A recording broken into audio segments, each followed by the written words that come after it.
ನೀವು ಕೂಡ ಕಣ್ಣಿನ ಸಮಸ್ಯೆ ಎದುರಿಸ್ತಾ ಇದ್ದೀರಾ? ಎಲ್ಲಿ ಚಿಕಿತ್ಸೆ ಪಡೆಯಬೇಕು ಅಂತ ಯೋಚನೆ ಮಾಡ್ತಾ ಇದ್ದೀರಾ? ಮತ್ತೆ ಯಾಕೆ ತಡ? ಕಲಬುರಗಿ ಜಿಲ್ಲೆಯ ಪ್ರಸಿದ್ಧ ಶ್ರೀ ಸಿದ್ದರಾಮೇಶ್ವರ ಐ ಆಸ್ಪತ್ರೆಗೆ ಭೇಟಿ ನೀಡಿ ಕಲ್ಯಾಣ ಕರ್ನಾಟಕ ಭಾಗದ ಖ್ಯಾತ ನುರಿತ ವೈದ್ಯರಾದ ಡಾಕ್ಟರ್ ವಿಶ್ವನಾಥ್ ರೆಡ್ಡಿ ಅವರ ನೇತೃತ್ವದಲ್ಲಿ ಖ್ಯಾತ ಅನುಭವಿ ವೈದ್ಯರ ತಂಡದಿಂದ ಕಡಿಮೆ ದರದಲ್ಲಿ ಚಿಕಿತ್ಸೆ, ಕಣ್ಣಿನ ಪರೀಕ್ಷೆ, ಹೊಲಿಗೆ ರಹಿತ ಶಸ್ತ್ರಚಿಕಿತ್ಸೆ, ಪೊರೆ ಆಪರೇಷನ್, ಲೇಸರ್ ಇಂಜೆಕ್ಷನ್ ರಹಿತ ಶಸ್ತ್ರಚಿಕಿತ್ಸೆ, ಸಕ್ಕರೆ ಕಾಯಿಲೆ ಇರುವವರಿಗೆ ಲೇಸರ್ ಚಿಕಿತ್ಸೆ, ದೂರದೃಷ್ಟಿ ದೋಷ ಹಾಗೂ ಸಮೀಪ ದೃಷ್ಟಿ ದೋಷ ಸಮಸ್ಯೆಗೆ ಮುಕ್ತ ಪರಿಹಾರ, ಕನ್ನಡಕದ ಸೌಲಭ್ಯ, ಕಾಂಟ್ಯಾಕ್ಟ್ ಲೆನ್ಸ್ ಅಳವಡಿಕೆ ಸೇರಿದಂತೆ ಕಣ್ಣಿಗೆ ಸಂಬಂಧಿಸಿದ ಎಲ್ಲಾ ರೀತಿಯ ರೋಗದ ಚಿಕಿತ್ಸಾ ಸೌಲಭ್ಯ ಒಂದೇ ಸೂರಿನಡಿ. ಗ್ರಾಮೀಣ ಭಾಗದ ವಯಸ್ಕರಿಗೆ, ಬಡ ಜನರಿಗೆ ನೆರವು ಆಗಲು ಶ್ರೀ ಸಿದ್ದರಾಮೇಶ್ವರ ಐ ಆಸ್ಪತ್ರೆಯ ಶಾಖೆಗಳು ಕಲಬುರಗಿ, ಸೇಡಂ, ಕಮಲಾಪುರ್, ಸುಲೇಪೇಟದಲ್ಲಿ ಕೂಡ ಲಭ್ಯವಾಗಿದೆ. ಹೆಚ್ಚಿನ ಮಾಹಿತಿಗಾಗಿ ಸಂಪರ್ಕಿಸಿ ಶ್ರೀ ಸಿದ್ದರಾಮೇಶ್ವರ ಐ ಆಸ್ಪತ್ರೆ, ಸೆಂಟ್ರಲ್ ಬಸ್ ಸ್ಟ್ಯಾಂಡ್ ಮುಂಭಾಗ, ಶಾಂತಿನಗರ, ಕಲಬುರಗಿ. ಫೋನ್ ನಂಬರ್ 7209626262ಗೆ ಸಂಪರ್ಕಿಸಿ. ಬಿಪಿಎಲ್ ರೇಷನ್ ಕಾರ್ಡ್ ಹಾಗೂ ಆಯುಷ್ಮಾನ್ ಕಾರ್ಡ್ ಫಲಾನುಭವಿಗಳಿಗೆ ಸುಜಿನಿ ಆಸ್ಪತ್ರೆಯಲ್ಲಿ ಉಚಿತ ಚಿಕಿತ್ಸೆ. ಕಲಬುರಗಿಯಲ್ಲಿ ಸ್ತ್ರೀ ರೋಗ ಹಾಗೂ ಮಕ್ಕಳ ಚಿಕಿತ್ಸೆಗಾಗಿಯೇ ಪ್ರತ್ಯೇಕ ಆಸ್ಪತ್ರೆ ಪ್ರಾರಂಭ. ಸುಜಿನಿ ಕಲ್ಯಾಣ ಕರ್ನಾಟಕ ಭಾಗದ ಅತ್ಯಾಧುನಿಕ ತಾಯಿ ಮತ್ತು ಶಿಶುವಿನ ಆರೈಕೆಯ ಆಸ್ಪತ್ರೆ. ಸ್ತ್ರೀ ರೋಗ ತಜ್ಞ ಖ್ಯಾತ ವೈದ್ಯರು ಹಾಗೂ ಮಕ್ಕಳ ತಜ್ಞ ಖ್ಯಾತ ವೈದ್ಯರ ತಂಡದಿಂದ ಕಡಿಮೆ ದರದಲ್ಲಿ ಚಿಕಿತ್ಸೆ, ವಿಶ್ವ ದರ್ಜೆಯ ಉಪಕರಣಗಳ ಮತ್ತು ಅತ್ಯಾಧುನಿಕ ಐಸಿಯು, ಎನ್ಐಸಿಯು ಹಾಗೂ ಇತರೆ ಸೌಲಭ್ಯಗಳಿಂದ ಮಕ್ಕಳಿಗೆ ಗುಣಮಟ್ಟದ ಆರೈಕೆ. ಸುಜಿನಿ ಆಸ್ಪತ್ರೆಯಲ್ಲಿನ ಸೌಲಭ್ಯಗಳು: ದಿನದ 24 ಗಂಟೆಯಲ್ಲಿ ತುರ್ತು ಸೇವೆ, ಹೈ ರಿಸ್ಕ್ ಗರ್ಭಧಾರಣೆ, ಒಬೆಸ್ಟ್ರಿಕ್ ಐಸಿಯು, ನವಜಾತ ಮತ್ತು ಶಿಶು ಐಸಿಯು, ಶಿಶು ಸಂಬಂಧಿತ ಶಸ್ತ್ರಚಿಕಿತ್ಸೆ, ಲ್ಯಾಪ್ರೋಸ್ಕೋಪಿ, ಲಸಿಕಾಕರಣ, ತಜ್ಞ ವೈದ್ಯರ ಸಲಹೆ, ಡಯಾಗ್ನೋಸ್ಟಿಕ್ ಮತ್ತು ಅಲ್ಟ್ರಾಸೌಂಡ್ ಸೇರಿದಂತೆ ಅನೇಕ ಸೌಲಭ್ಯಗಳು ನಿಮ್ಮ ಸುಜಿನಿ ಆಸ್ಪತ್ರೆಯಲ್ಲಿ ಲಭ್ಯ.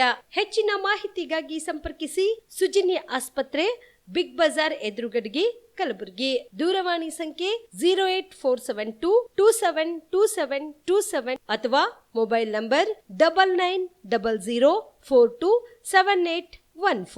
ಶಾಬದಿ ಮಲ್ಟಿ ಸ್ಪೆಷಾಲಿಟಿ ಹಾಸ್ಪಿಟಲ್ ಮತ್ತು ಟ್ರಾಮಾ ಕೇರ್ ಸೆಂಟರ್ 24x7 ತುರ್ತು ಚಿಕಿತ್ಸಾ ಸೌಲಭ್ಯ ಉಳ್ಳ ಆಸ್ಪತ್ರೆ. ಕಲಬುರಗಿ ಜಿಲ್ಲೆಯ ಖ್ಯಾತ ಹಿರಿಯ ಅನುಭವಿ ವೈದ್ಯರ ನೇತೃತ್ವದಲ್ಲಿ orthopaedic, ENT, neuro surgery, general surgery, general medicine, urology, gastro surgery, paediatric, obstetrics, gynaecology, cardiology, neurology, arthroplasty, arthroscopy, spine surgeries ಸೇರಿದಂತೆ OPD, IPD, ICU, NICU, ultrasound, 2D echo, laboratory, major OT ಸೌಲಭ್ಯದೊಂದಿಗೆ ಎಲ್ಲ ರೋಗಕ್ಕೂ ಒಂದೇ ಸೂರಿನಡಿ ರಿಯಾಯಿತಿ ದರದಲ್ಲಿ ಶಾಬದಿ ಮಲ್ಟಿ ಸ್ಪೆಷಾಲಿಟಿ ಹಾಸ್ಪಿಟಲ್ ಮತ್ತು trauma care centre 24x7 emergency ಚಿಕಿತ್ಸೆ ನೀಡಲಾಗುವುದು. ಹೆಚ್ಚಿನ ಮಾಹಿತಿಗಾಗಿ ಸಂಪರ್ಕಿಸಿ ಶಾಬದಿ ಮಲ್ಟಿ ಸ್ಪೆಷಾಲಿಟಿ ಹಾಸ್ಪಿಟಲ್ ಮತ್ತು trauma care centre, STBT bus stand, Dargah road, ಸಂತ್ರಸ್ವಾಡಿ, Kalaburagi. Mobile number 9060442345. Aditya multi speciality trauma emergency 24x7 ತುರ್ತು ಚಿಕಿತ್ಸಾ ಸೌಲಭ್ಯವುಳ್ಳ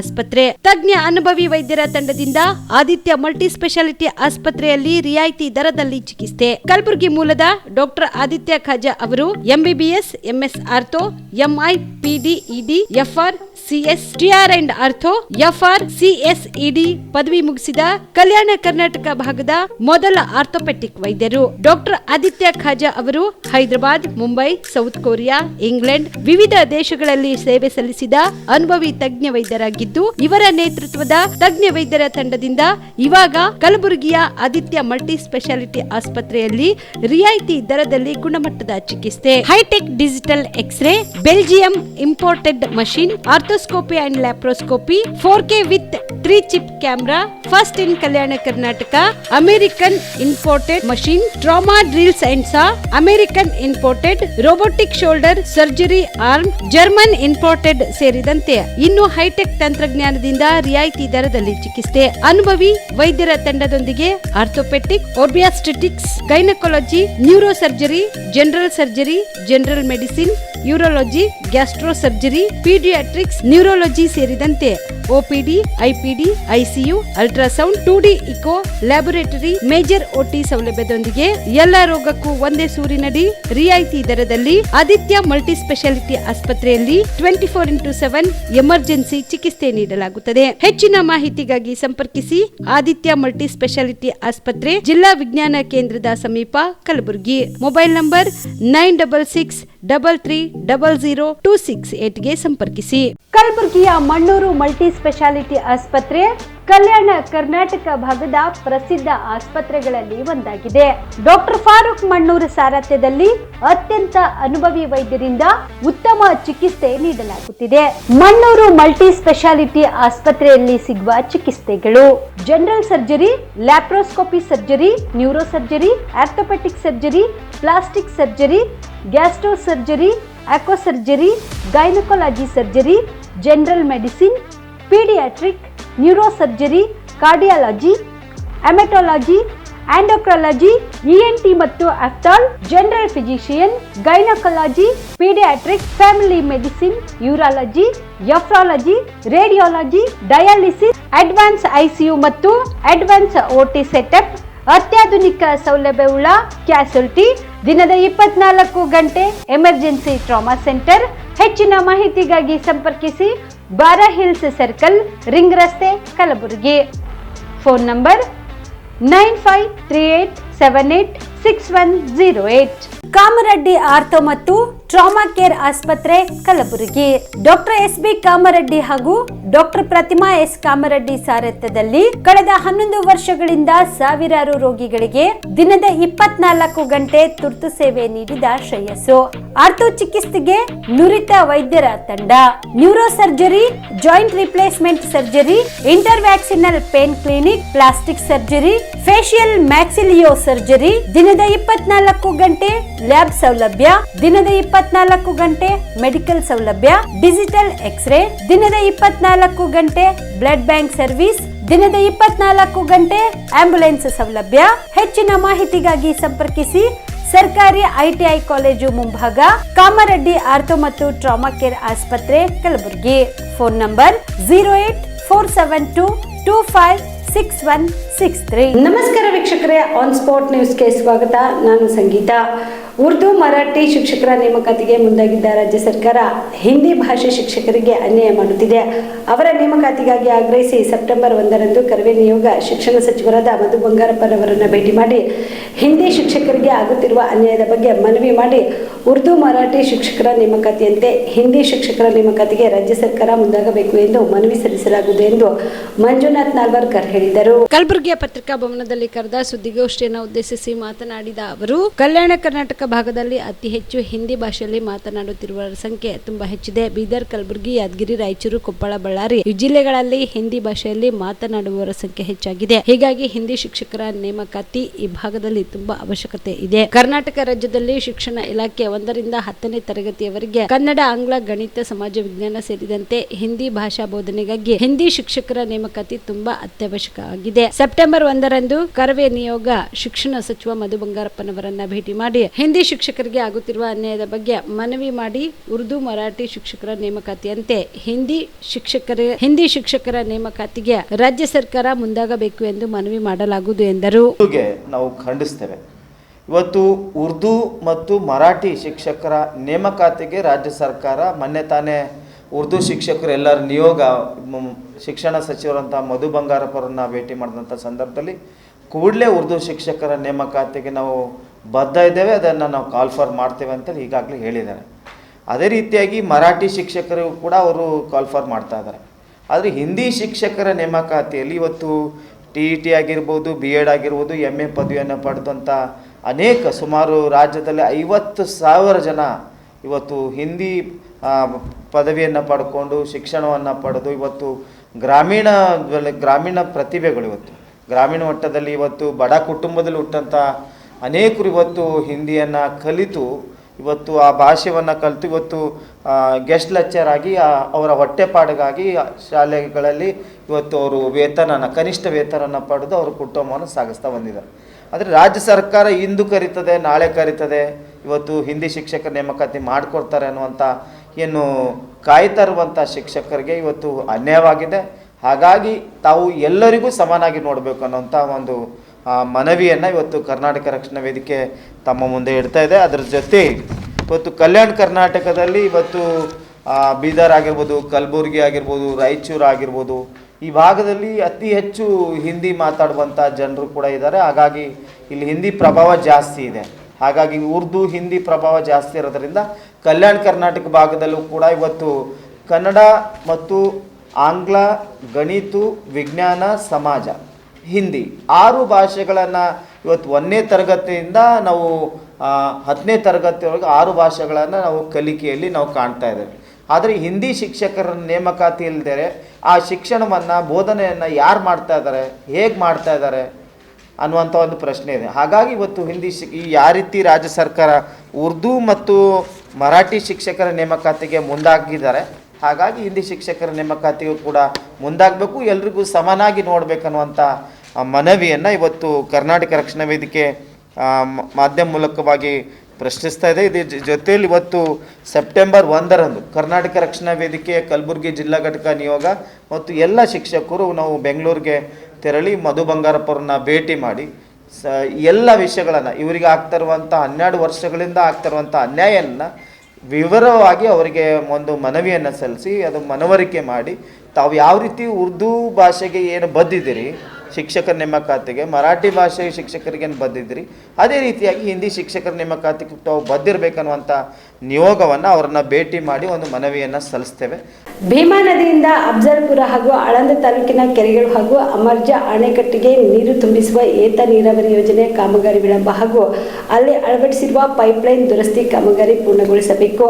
ಅಮರ್ಜಾ ಅಣೆಕಟ್ಟಿಗೆ ನೀರು ಬರಿಸಬೇಕೆಂದು ಆಗ್ರಹಿಸಿ ಆಗಸ್ಟ್ 27ರಂದು ಧರಣಿ ಸತ್ಯಾಗ್ರಹ ಹಮ್ಮಿಕೊಳ್ಳಲು ತೀರ್ಮಾನಿಸಲಾಗಿದೆ ಎಂದು ಕಲಬುರಗಿ, ಬೀದರ್ ಮತ್ತು ಯಾದಗಿರಿ ಹಾಲು ಒಕ್ಕೂಟದ ಅಧ್ಯಕ್ಷರಾದ ಆರ್.ಕೆ. ಪಾಟೀಲ್ ಹೇಳಿದರು. ಕಲಬುರಗಿಯ ಪತ್ರಿಕಾ ಭವನದಲ್ಲಿ ಕರೆದ ಸುದ್ದಿಗೋಷ್ಠಿಯನ್ನು ನಡೆಸಿ ಮಾತನಾಡಿದ ಅವರು, ಶಾಸಕ ಬಿ.ಆರ್. ಪಾಟೀಲ್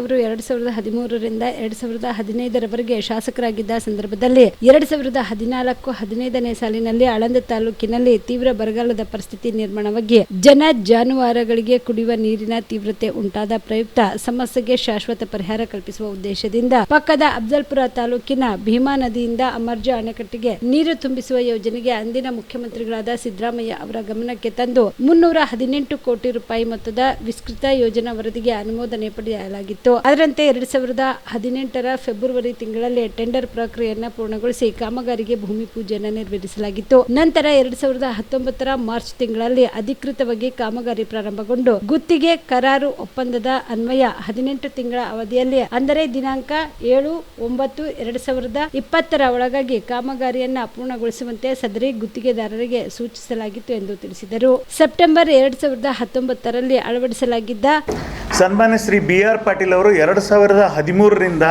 2018ರವರೆಗೆ ಶಾಸಕರಿದ್ದ ಸಂದರ್ಭದಲ್ಲಿ 2014-15ನೇ ಸಾಲಿನ ಆಳಂದ ತಾಲೂಕಿನ ತೀವ್ರ ಬರಗಾಲದ ಪರಿಸ್ಥಿತಿ ನಿರ್ಮಾಣವಾಗಿ ಜಾನುವಾರುಗಳಿಗೆ ಕುಡಿಯುವ ನೀರಿನ ತೀವ್ರ ಕೊರತೆ ಉಂಟಾಗಿತ್ತು.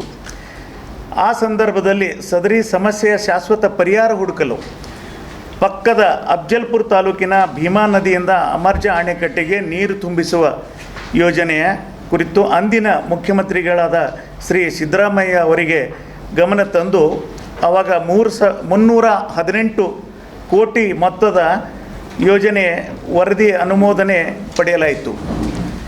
ಆದರೆ 2018ರ ಫೆಬ್ರವರಿ ತಿಂಗಳಲ್ಲಿ ಟೆಂಡರ್ ಪ್ರತಿಕ್ರಿಯೆ ಪೂರ್ಣಗೊಳಿಸಿ ಕಾಮಗಾರಿ ಭೂಮಿ ಪೂಜೆಯನ್ನು ನೆರವೇರಿಸಲಾಯಿತು. ನಂತರ 2019 ಮಾರ್ಚ್ ತಿಂಗಳ ಅಧಿಕೃತವಾಗಿ ಕಾಮಗಾರಿ ಪ್ರಾರಂಭಗೊಂಡಿತ್ತು. ಗುತ್ತಿಗೆ ಕರಾರು ಒಪ್ಪಂದದ ಅನ್ವಯ 18 ತಿಂಗಳು ಅವಧಿ ಅಂದರೆ ದಿನಾಂಕ 7/9/2020 ಒಳಗಾಗಿ ಕಾಮಗಾರಿ ಪೂರ್ಣ ಆಗಬೇಕಾಗಿತ್ತು. ಮುಂದುವರಿದ ವಿವಿಧ ಕಾರಣಗಳಿಂದ ಸದರಿ ಕಾಮಗಾರಿಯು ವಿಳಂಬಗೊಂಡಿತ್ತು. ಈ ಮಧ್ಯೆ ಸದರಿ ಕಾಮಗಾರಿಯ ನಡೆಯುತ್ತಿರುವ ಪ್ರದೇಶದಲ್ಲಿ ರಾಷ್ಟ್ರೀಯ ಹೆದ್ದಾರಿ ಪ್ರಾಧಿಕಾರ ವತಿಯಿಂದ ನಿರ್ಮಿಸಲಾಗುತ್ತಿರುವ ಚೆನ್ನೈ ಸೂರತ್ ರಾಷ್ಟ್ರೀಯ ಹೆದ್ದಾರಿ ಪ್ರಾಧಿಕಾರ ಹೆದ್ದಾರಿಯ ಕಾಮಗಾರಿಯನ್ನು ನಿರ್ವಹಿಸುತ್ತಿರುವ NHAI ವತಿಯಿಂದ KNNL ಭೀಮಾ ಏತ್ ನೀರಾವರಿ ಯೋಜನೆ ಹಾಗೂ ಸಂಬಂಧಿಸಿದ ಗುತ್ತಿಗೆದಾರರ ಯಾವುದೇ ಪೂರ್ಣ ಸೂಚನೆ ನೀಡದೆ ಸೆಪ್ಟೆಂಬರ್ 2019ರಲ್ಲಿ ಅಳವಡಿಸಲಾಗಿದ್ದ ಪೈಪ್ಲೈನ್ ಚಾನಲ್ 19.66 ಕಿಲೋಮೀಟರ್ ವ್ಯಾಪ್ತಿಯಲ್ಲಿ 1.80 ಮೀಟರ್ ವ್ಯಾಪ್ತಿಯ ಪೈಪ್ಲೈನನ್ನು ಅನುಮತಿ ಇಲ್ಲದೆ ಅನಧಿಕೃತವಾಗಿ ಕತ್ತರಿಸಿ ತೆರವುಗೊಳಿಸಿರುವುದು ತಿಳಿದು ಬಂದಿರುತ್ತದೆ. ಅದರ ಪ್ರತಿ ಕೂಡ ತಮಗೆ ಹಚ್ಚಿದ್ದೀವಿ, ಯಾವ ಥರ ಪೈಪನ್ನು ಕಟ್ ಮಾಡಿದ್ದಾರೆ ಅನ್ನೋದು.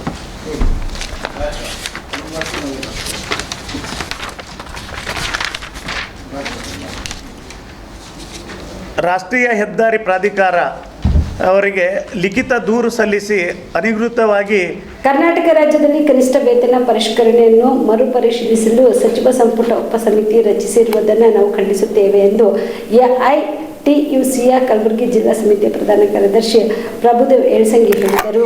ಕಲಬುರಗಿಯ ಪತ್ರಿಕಾ ಭವನದಲ್ಲಿ ಕರೆದ ಸುದ್ದಿಗೋಷ್ಠಿಯನ್ನು ಉದ್ದೇಶಿಸಿ ಮಾತನಾಡಿದ ಅವರು, ಕಾರ್ಮಿಕ ಇಲಾಖೆ, KPTCL, ಜಲಮಂಡಳಿ ಮುಂತಾದ ಸರ್ಕಾರದ ಹಲವಾರು ಇಲಾಖೆಗಳು ಮತ್ತು ನಿಗಮಗಳು ಈಗಾಗಲೇ ಸದರಿ ಕನಿಷ್ಠ ವೇತನ ಪರಿಷ್ಕರಣೆಯನ್ನು ಜಾರಿಗೆ ತಂದಿವೆ. ಇದರಿಂದಾಗಿ ಸರ್ಕಾರದಲ್ಲಿ ತಾರತಮ್ಯದ ಕೆಲಸ ವಾತಾವರಣ ನಿರ್ಮಾಣ ಆಗಿದೆ ಎಂಬುದು ಕೂಡ ಒಂದು ವಾಸ್ತವ ಸಂಗತಿಯಾಗಿದೆ. ಮೇ 22, 2026 ಕನಿಷ್ಠ ವೇತನ ಅಧಿಸೂಚನೆಯನ್ನು ಪ್ರಶ್ನಿಸಿ ಉದ್ಯೋಗದಾತರ ಸಂಘಗಳು ಈಗಾಗಲೇ ಕರ್ನಾಟಕ ಹೈಕೋರ್ಟ್ನಲ್ಲಿ ವಿವಿಧ ರಿಟ್ ಅರ್ಜಿಗಳನ್ನು ಸಲ್ಲಿಸಿವೆ. ಕರ್ನಾಟಕ ಹೈಕೋರ್ಟ್ ಸದರಿ ಅಧಿಸೂಚನೆಗೆ ಯಾವುದೇ ತಡೆಯಾಜ್ಞೆ ನೀಡಿಲ್ಲ. ಯಾವುದೇ ತಡೆಯಾಜ್ಞೆ ಇಲ್ಲದಿದ್ರೂ ಕೂಡ ಸದರಿ ಆದೇಶವನ್ನು ಜಾರಿಗೊಳಿಸದೆ ಹಣಕಾಸು ಇಲಾಖೆಯ ನಿರ್ಲಕ್ಷ್ಯವು ಕನಿಷ್ಠ ವೇತನ ಕಾಯ್ದೆಯ ಸ್ಪಷ್ಟ ಉಲ್ಲಂಘನೆಯಾಗಿದೆ. ಹಣಕಾಸು ಇಲಾಖೆ ಮತ್ತು ಕರ್ನಾಟಕ ಸರ್ಕಾರದ ಕಾರ್ಮಿಕ ವಿರೋಧಿ ನಿರ್ಧಾರಗಳನ್ನು ನಾವು ಖಂಡಿಸುತ್ತೇವೆ ಎಂದರು. ಹಿಂದಿನ ಮಾಜಿ ಮುಖ್ಯಮಂತ್ರಿಯಾಗಿರ್ತಕ್ಕಂಥ ಸಿದ್ದರಾಮಯ್ಯ ಅವರು ಸಂದರ್ಭದಲ್ಲಿ ಕನಿಷ್ಠ ವೇತನ ಬಗ್ಗೆ ಅಧಿಸೂಚನೆಯನ್ನು ಹೊರಡಿಸಿದ್ರು. ನೋಟಿಫಿಕೇಷನ್ ಆಗಿ ಹಲವಾರು ಇಲಾಖೆಯಲ್ಲಿ ಜಾರಿ ಮಾಡಿದ್ದಾರೆ. KPTCL ಆಗಿರ್ಬೋದು, ಕಾರ್ಮಿಕ ಇಲಾಖೆಯಲ್ಲಿ ಮಾಡಿದ್ದಾರೆ, ನಿಗಮ ಮಂಡಳಿಯಲ್ಲಿ ಮಾಡಿಲ್ಲ, ಆಲ್ರೆಡಿ ಜಾರಿ ಮಾಡಿದ್ದಾರೆ. ನಾವು ಕೂಡ ಎಲ್ಲ ಸ್ವಾಗತ ಮಾಡೀವಿ. ಹೋದ ಸರ್ಕಾರ ನಾವು ಕೂಡ ಸ್ವಾಗತ ಮಾಡಿ ಕಾರ್ಮಿಕರ ಪರವಾಗಿ ನೀವು ತೊಗೊಂಡ್ರಿ. ಕಾರ್ಮಿಕ ಕನಿಷ್ಠ ವೇತನ 8 ವರ್ಷ ಆಯ್ತು ನೀವು ಜಾರಿ ಮಾಡಿಲ್ಲ, ಈಗಾದರೂ ಕೂಡ ಮಾಡಿರಂತಕ್ಕಂಥ ಸ್ವಾಗತವನ್ನು ಮಾಡಿದ್ದೀವಿ. ಆದರೆ ಈಗ ಬಂದಿರತಕ್ಕಂಥ ಮಾನ್ಯ ಮುಖ್ಯಮಂತ್ರಿಗಳು ಮೊನ್ನೆ 13/8/2026 ಮತ್ತೆ ಒಂದು ಉಪಸಮಿತಿಯನ್ನು ರಚನೆ ಮಾಡಿದ್ದಾರೆ. ಅದು ಕಾನೂನು ಬಾಹಿರ. ಒಮ್ಮೆ ಸರ್ಕಾರದ ಆದೇಶವನ್ನು ನೋಟಿಫಿಕೇಷನ್ ಆಗಿ ಹೊರಗೆ ಬಂತು, ಹಲವಾರು ನಿಗಮ ಮಂಡಳಿ ಜಾರಿ ಆದ ಮೂಲಕ ಇವರು ಮತ್ತೆ ಒಂದು ಉಪಸಮಿತಿ ಮಾಡ್ತಕ್ಕಂಥದ್ದು ಅದು ಕಾನೂನು ಬಾಹಿರವಾಗಿದೆ. ಕಾರ್ಮಿಕ ವಿರೋಧ ನೀತಿ ಏನದ ಈ ಸರ್ಕಾರ ಅನುಸರಿಸ್ತಕ್ಕಂಥದ್ದನ್ನು ನಾವು ಕಾಣ್ತಾ ಇದ್ದೀವಿ. ಅದರಲ್ಲಿ ಆ ಒಂದು ಸಮಿತಿಯ ಅಧ್ಯಕ್ಷರಾಗಿ ಉಪಮುಖ್ಯಮಂತ್ರಿ ಆಗಿರ್ತಕ್ಕಂಥ ಪರಮೇಶ್ವರ್ ಅವರು ಆ ಸಮಿತಿ ಅಧ್ಯಕ್ಷರನ್ನು ಮಾಡಿದ್ದಾರೆ. ಅದೇ ರೀತಿಯಾಗಿ ಸಮಿತಿ ಸದಸ್ಯರಾಗಿ MB ಪಾಟೀಲ್ ಬೃಹತ್ ಮತ್ತು ಕೈಗಾರಿಕಾ ಸಚಿವರು, ಪ್ರಿಯಾಂಕಾ ಖರ್ಗೆ ಗೃಹ ಸಚಿವರು, UT ಖಾದರ್ ಆರೋಗ್ಯ ಸಚಿವರು, ಸಂತೋಷ್ ಲಾಡ್ ಕಾರ್ಮಿಕ ಸಚಿವರು, ವಿಜಯಾನಂದ ಕಾಶ್ಯಂಪುರ್ ಅವರು ಸಣ್ಣ ಕೈಗಾರಿಕಾ ಸಚಿವರು, SC ಬಾಲಕೃಷ್ಣ ಪೌರಾಣಿಕ ಸಚಿವರು, ಇಷ್ಟು ಮಂದಿ ಒಳಗೊಂಡ ಒಂದು ಸಮಿತಿಯನ್ನು ರಚನೆ ಮಾಡಿದ್ದಾರೆ. ಸಮಿತಿ ರಚನೆ ಮಾಡುವ ಮೂಲಕ ಕಾರ್ಮಿಕರಿಗೆ ಅನ್ಯಾಯ ಮಾಡಲಿಕ್ಕೆ ಒಂದು ಕಾಣ್ತಾ ಇದೆ. ನಾವು ಹೇಳ್ತಕ್ಕಂಥದ್ದು 5 ವರ್ಷಗೊಮ್ಮ ಕನಿಷ್ಠ ವೇತನ ಪರಿಷ್ಕರಣೆ ಆಗ್ತಕ್ಕಂಥದ್ದು ಸರಿ ಸಾಮಾನ್ಯ. ಆದರೂ ಕೂಡ 8 ವರ್ಷ ಆಯಿತು, ನೀವು ಏನಾದರೂ ಪರಿಷ್ಕರಣೆ ಮಾಡಿಲ್ಲ. ಏನೋ ಒತ್ತಾಯ ಮೂಲಕ ಮತ್ತೆಲ್ಲ ಕಾರ್ಮಿಕರ ಕೂಗನ್ನು ಕೇಳಿ ಹಿಂದೆ ಸರ್ಕಾರ ಮಾಡಿರ್ತಕ್ಕಂಥದ್ದು ಅದನ್ನು ನಾನು ಜಾರಿ ಮಾಡಬೇಕು ಅಂತಕ್ಕಂಥ ಒತ್ತಾಯನ ಮಾಡ್ತೀವಿ. ಅದೇ ಪ್ರಕಾರ ಆರ್ಥಿಕ ಇಲಾಖೆ ಒಂದು ನೆವ ಹೇಳುತ್ತಾ 2,000 ಕೋಟಿ ರೂಪಾಯಿನ ಖರ್ಚಾಗ್ತದೆ, ಸರ್ಕಾರ ಬೊಕ್ಕಸಕ್ಕೆ 2,000 ರೂಪಾಯಿ ಕೋಟಿ ಖರ್ಚಾಗ್ತದೆ ಅಂತಕ್ಕಂಥದ್ದನ್ನು ಸಬೂತನ್ನು ಹೇಳ್ತಾ ಇದ್ದಾರೆ. ನಾವು ಕೇಳ್ತಕ್ಕಂಥದ್ದು 7ನೇ ಆಯೋಗ ವೇತನ ಆಯೋಗ 7ನೇ ವೇತನ ಆಯೋಗ ಜಾರಿ ಮಾಡ್ತಕ್ಕ ಸಂದರ್ಭದಲ್ಲಿ 20,000 ಕೋಟಿ ರೂಪಾಯಿ ಏನದ ನೀವು ಖರ್ಚು ಮಾಡಿ ಆ ಒಂದು ಆಯೋಗನ ಎಲ್ಲರೂ ಒಮ್ಮತದಿಂದ ನೀವೇನದ ಯಾರು ವಿರೋಧ ಮಾಡೋದೆ ಅದನ್ನು ಜಾರಿ ಮಾಡಿರಿ. ಬರೀ 2,000 ಕೋಟಿ ಕಾರ್ಮಿಕರ ಒಂದು ಪರಿಷ್ಕರಣೆ ಮಾಡೋಕ್ಕೆ ಈ ರೀತಿಯಾಗಿರ್ತಕ್ಕಂಥ ಆರ್ಥಿಕ ಇಲಾಖೆ ತಾರತಮ್ಯ ಮಾಡೋದು ಸರಿಯಲ್ಲ. ಆ ಒಂದು ಕಾರಣಕ್ಕಾಗಿ ಕೂಡಲೇ ಏನದ ತಮ್ಮ ಏನದ ಉಪಸಮಿತಿಯನ್ನು ಮಾಡೋದನ್ನು ಕೈಬಿಟ್ಟು ಏನು ಹಿಂದೆ ಹಲವಾರು ನಿಗಮದಲ್ಲಿ ಸದ್ ಜಾರಿ ಮಾಡಿರಿ, ಈಗ ಮತ್ತೆ ಅದು ಗೊಂದಲ ಕಾರಣ ಆಗ್ತದೆ. ಯಥಾ ರೀತಿಯಾಗಿರ್ತಕ್ಕಂಥ ಈ ಒಂದು ಕಾರ್ಮಿಕರ ವೇತನವನ್ನು ಪರಿಷ್ಕರಣೆ ಮಾಡಬೇಕು ಅಂತಕ್ಕಂಥದ್ದು. ಈಗಾಗಲೇ ಕಾರ್ಮಿಕರ KPTCLನಲ್ಲಿ ಜಲಮಂಡಳಿಯಲ್ಲಿ ಹಲವಾರು ಇಲಾಖೆಯಲ್ಲಿ ಪರಿಷ್ಕರಣೆ ಜಾರಿ ಮಾಡಿದ್ದಾರೆ. ಇಷ್ಟೆಲ್ಲ ಇದ್ದರೂ ಕೂಡ ಅದೇ ಮಾದರಿಯಲ್ಲಿ ಮತ್ತೆಲ್ಲ ನಿಗಮ ಬರಬೇಕು. ಇದರಲ್ಲಿ ಭಾಳ ಗ್ರಂಥಪಾಲಕರ ವೈಯಕ್ತಿಕ ಖಾತೆಗೆ ಕನಿಷ್ಠ ವೇತನ ಪ್ರತಿ ತಿಂಗಳು 5ನೇ ತಾರೀಕಿನೊಳಗಾಗಿ ಜಮಾ ಮಾಡಬೇಕು ಸೇರಿದಂತೆ ತಮ್ಮ 10 ಹಲವು ಬೇಡಿಕೆಗಳನ್ನು ಈಡೇರಿಸಬೇಕೆಂದು ಆಗ್ರಹಿಸಿ ಬೆಂಗಳೂರಿನ ಫ್ರೀಡಂ ಪಾರ್ಕ್ನಲ್ಲಿ ಆಗಸ್ಟ್ 27ರಂದು ಮುಷ್ಕರ ಹಮ್ಮಿಕೊಳ್ಳಲು ತೀರ್ಮಾನಿಸಲಾಗಿದೆ ಎಂದು ಕರ್ನಾಟಕ ರಾಜ್ಯ ಅರಿವು ಕೇಂದ್ರ ಗ್ರಾಮ ಪಂಚಾಯತ್ ಹಾಗೂ ಮಾಹಿತಿ ಕೇಂದ್ರ ನೌಕರರ ಸಂಘದ ಅಧ್ಯಕ್ಷ ಮಲ್ಲಿಕಾರ್ಜುನ್ ಬಿರಾದರ್ ಹೇಳಿದರು. ಕಲಬುರಗಿಯ ಪತ್ರಿಕಾ ಭವನದಲ್ಲಿ ಕರೆದ ಸುದ್ದಿಗೋಷ್ಠಿಯನ್ನು ಉದ್ದೇಶಿಸಿ ಮಾತನಾಡಿದ ಅವರು, ದಿನಪತ್ರಿಕೆಯ ಬಿಲ್ಲು, ಸಾದಿಲ್ವಾರು ವೆಚ್ಚ ಮತ್ತು ಶುಚಿಗಾರರ ಭತ್ಯೆ ಸಕಾಲದಲ್ಲಿ ಪಾವತಿ ಮಾಡಬೇಕು. ನಿವೃತ್ತಿ ನೌಕರರಿಗೆ ಎಡಗಂಟು ಸೌಲಭ್ಯ ನೀಡಬೇಕು. ಅರಿವು ಕೇಂದ್ರ ಗ್ರಂಥಪಾಲಕರನ್ನು ಗ್ರಾಮೀಣಾಭಿವೃದ್ಧಿ ಇಲಾಖೆಯ ನೌಕರರೆಂದು ಘೋಷಣೆ ಮಾಡಬೇಕು. ಕಾರ್ಮಿಕ ಇಲಾಖೆಯು ಹೊರಡಿಸಿರುವ ಕನಿಷ್ಠ ವೇತನ ಕಾಯ್ದೆ ಅಡಿಯಲ್ಲಿ ಗ್ರಂಥಪಾಲಕರನ್ನು ಅತಿ ಕುಶಲ ವರ್ಗಕ್ಕೆ ಸೇರಿಸಿ ವೇತನ ಹೆಚ್ಚಿಸಬೇಕು ಸೇರಿದಂತೆ ತಮ್ಮ 10 ಹಲವು ಬೇಡಿಕೆಗಳನ್ನು ಈಡೇರಿಸಬೇಕೆಂದು ಆಗ್ರಹಿಸಿ ಬೆಂಗಳೂರಿನ ಫ್ರೀಡಂ ಪಾರ್ಕ್ ಆವರಣದಲ್ಲಿ ಆಗಸ್ಟ್ 27ರಂದು ನಮ್ಮ ರಾಜ್ಯ ಅಧ್ಯಕ್ಷರಾದ ಪಂಪನಗೌಡ ಪಾಟೀಲ್ ಅವರ ನೇತೃತ್ವದಲ್ಲಿ ಮುಷ್ಕರ ಕೈಗೊಳ್ಳುತ್ತಿದ್ದೇವೆ ಎಂದರು. ಸರ್, ಇವಾಗ ನಾವು ಪತ್ರಿಕಾಗೋಷ್ಠಿ ಕರೆದಿರೋ ಮುಖ್ಯ ಉದ್ದೇಶ ಏನಪ್ಪ ಅಂತಂದ್ರೆ, ಇದೇ ನಮ್ಮ ವಿಧಾನಸಭೆ ಅಧಿವೇಶನ ಸಂದರ್ಭದಲ್ಲಿ ನಾವು ಇದೇ ದಿನಾಂಕ 27/8/2020ರಂದು ಬೆಂಗಳೂರಿನ ಫ್ರೀಡಂ ಪಾರ್ಕ್ ಆವರಣದಲ್ಲಿ ನಮ್ಮ ರಾಜ್ಯ ಸಂಘದ ಅಧ್ಯಕ್ಷರಾದ ಶ್ರೀ ಪಂಪನಗೌಡ ಪಾಟೀಲ್ ಅವರ ನೇತೃತ್ವದಲ್ಲಿ ನಮ್ಮ ಗ್ರಾಮ ಪಂಚಾಯತಿ ಗ್ರಂಥಾಲಯ ಅರಿವು ಕೇಂದ್ರದ ನಮ್ಮ ಮೇಲ್ವಿಚಾರಕರ ಕೆಲವು ಬೇಡಿಕೆಗಳಿಗಾಗಿ ನಾವು ಅವತ್ತು ಒಂದು ದಿನದ ಸಾಮೂಹಿಕ ಮುಷ್ಕರ ಕಾರ್ಯಕ್ರಮ ಫ್ರೀಡಂ ಪಾರ್ಕ್ ಆವರಣದಲ್ಲಿ ಹಮ್ಮಿಕೊಂಡಿದ್ದೇವೆ. ಮೊದಲನೇದಾಗಿ ನಮ್ಮ ಒಂದು ಕೆಲವೊಂದು ಬೇಡಿಕೆಗಳಿದೆ, ಅದನ್ನು ತಮ್ಮ ಮುಂದೆ ಪ್ರಸ್ತುತಪಡಿಸುತ್ತಿದ್ದೇನೆ. ಕರ್ನಾಟಕ ರಾಜ್ಯ ಸರ್ಕಾರಿ ಅರಿವು ಕೇಂದ್ರ ಗ್ರಾಮ ಪಂಚಾಯತ್ ಗ್ರಂಥಾಲಯ ಮೇಲ್ವಿಚಾರಕರಿಗೆ ಕನಿಷ್ಠ ವೇತನ ನೇರ ಪಾವತಿ ಹಾಗೂ ವಿವಿಧ ಬೇಡಿಕೆಗಳ ಈಡೇರಿಕೆಗಾಗಿ ದಿನಾಂಕ 27/8/2026ರಂದು ಗುರುವಾರ ಬೆಳಿಗ್ಗೆ 10 ಗಂಟೆಗೆ ಬೆಂಗಳೂರಿನ ಫ್ರೀಡಂ ಪಾರ್ಕ್ ಆವರಣದಲ್ಲಿ ಮುಷ್ಕರ ಮಾಡುವ ಕುರಿತು ಮೇಲ್ಕಂಡ ವಿಷಯಕ್ಕೆ ಸಂಬಂಧಿಸಿದಂತೆ ಕರ್ನಾಟಕ ರಾಜ್ಯ ಸರ್ಕಾರಿ ಅರಿವು ಕೇಂದ್ರ ಗ್ರಾಮ ಪಂಚಾಯತ್ ಗ್ರಂಥಾಲಯ ಮತ್ತು ಮಾಹಿತಿ ಕೇಂದ್ರ ನೌಕರ ಸಂಘ ಬೆಂಗಳೂರು ಹಾಗೂ ನಮ್ಮ ಕಲಬುರಗಿ ಜಿಲ್ಲಾ ಘಟಕದ ವತಿಯಿಂದ ಈ ಮೂಲಕ ತಮ್ಮಲ್ಲಿ ಮನವಿ ಮಾಡಿಕೊಳ್ಳೋದೇನೆಂದರೆ, ಕರ್ನಾಟಕ ರಾಜ್ಯದ ಗ್ರಾಮ ಪಂಚಾಯಿತಿ ವ್ಯಾಪ್ತಿಯ ಪ್ರತಿ ಗ್ರಾಮ ಪಂಚಾಯಿತಿಗೊಂದು ಸುಮಾರು ರಾಜ್ಯದಲ್ಲಿ 5800 ಅರಿವು ಕೇಂದ್ರಗಳು ಗ್ರಾಮೀಣ ಭಾಗದ ಓದುಗರು, ವಿದ್ಯಾರ್ಥಿಗಳು, ಯುವಕರು ಹಾಗೂ ಯುವತಿಯರು, ಮಹಿಳೆಯರು ಮತ್ತು ಹಿರಿಯ ನಾಗರಿಕರಿಗೆ ನಮ್ಮ ಅರಿವು ಕೇಂದ್ರಗಳ ಮೂಲಕ ಓದುವ ಹವ್ಯಾಸ ಮತ್ತು ವಿವಿಧ ಚಟುವಟಿಕೆಗಳ ಮೂಲಕ ಅತ್ಯುತ್ತಮವಾಗಿ ನಾವು ಕಾರ್ಯನಿರ್ವಹಿಸುತ್ತಿದ್ದು, ಆದರೆ ಅರಿವು ಕೇಂದ್ರದಲ್ಲಿ ಬೆಳಿಗ್ಗೆ 9ರಿಂದ ಸಂಜೆ 7 ಗಂಟೆಯವರೆಗೆ ನಿರಂತರವಾಗಿ ಸೇವೆ ಸಲ್ಲಿಸುತ್ತಿರುವ ಗ್ರಂಥಪಾಲಕರಿಗೆ ರಾಜ್ಯ ಸರ್ಕಾರವು 2023ರಲ್ಲಿ ಕನಿಷ್ಠ ವೇತನ ಮತ್ತು ಸೇವಾ ನಿಯಮ ಜಾರಿಗೆ ತಂದಿದ್ದರೂ ಕೂಡ ಇಲ್ಲಿವರೆಗೆ ಪೂರ್ಣ ವೇತನ 19,201 ರೂಪಾಯಿ ಸರ್ಕಾರ ಘೋಷಣೆ ಮಾಡಿತ್ತು. ಅದು ಇಲ್ಲಿವರೆಗೂ ಕೂಡ ನಮಗೆ ಸರಿಯಾದ ಸಮಯಕ್ಕೆ ಏನಪ್ಪ ಅಂದರೆ ಇಲ್ಲಿವರೆಗೆ ತಲುಪಿಲ್ಲ. ಉಳಿದ ಅಂದರೆ 19,201 ರೂಪಾಯಿ ಸರ್ಕಾರ ಕನಿಷ್ಠ ವೇತನ ಅಂತ ಘೋಷಣೆ ಮಾಡಿದ್ರು ಕೂಡ ನಮ್ಮ ಖಾತೆಗೆ ಕೇವಲ 12,000 ರೂಪಾಯಿ ಆಗ್ತಾಯಿದ್ದಾರೆ ಸರ್. ಉಳಿದ 7,201 ರೂಪಾಯಿ ಏನಪ್ಪ ಅಂತಂದ್ರೆ ಅದು ವ್ಯತ್ಯಾಸದ ಮೊತ್ತವನ್ನು ಗ್ರಾಮ ಪಂಚಾಯಿತಿಯ ತೆರಿಗೆ ಮಟ್ಟದಲ್ಲಿ ಹಾಕುವಂಥ ವ್ಯವಸ್ಥೆ ಮಾಡಿರೋದ್ರಿಂದ ಇಡೀ ನಮ್ಮ ರಾಜ್ಯದ ಎಲ್ಲ ಅರಿವು ಕೇಂದ್ರ ಮೇಲ್ವಿಚಾರಕರಿಗೆ ಒಂದು ಇಂದಿನ ಜೀವನ ಅಂದರೆ ನಮ್ಮ ಸಂಸಾರ ಮಾಡೋಕ್ಕೂ ತುಂಬ ಕಷ್ಟಕರವಾಗಿದೆ ಸರ್. ಅದೇ ರೀತಿಗೆ ತಮಗೆಲ್ಲ ಗೊತ್ತಿರೋದು ನಮ್ಮ ಸೇಡಂ ತಾಲೂಕಿನ ಮಳಿಕೇಡು ಗ್ರಾಮ ಪಂಚಾಯಿತಿಯ ಗ್ರಂಥಪಾಲಕಿ ಶ್ರೀಮತಿ ಭಾಗ್ಯವತಿ ಅಗ್ಗಿಮಠ ಎಂಬುವರು ಕಳೆದ ಕೆಲವು ದಿನಗಳ ಹಿಂದೆ ಗ್ರಂಥಾಲಯದಲ್ಲಿ ವೇತನ ಬಿಡುಗಡೆ ಆಗದ ಕಾರಣಕ್ಕಾಗಿ ಆತ್ಮಹತ್ಯೆ ಮಾಡಿಕೊಂಡಿದ್ದು ತಮಗೆಲ್ಲ ಗೊತ್ತಿದೆ.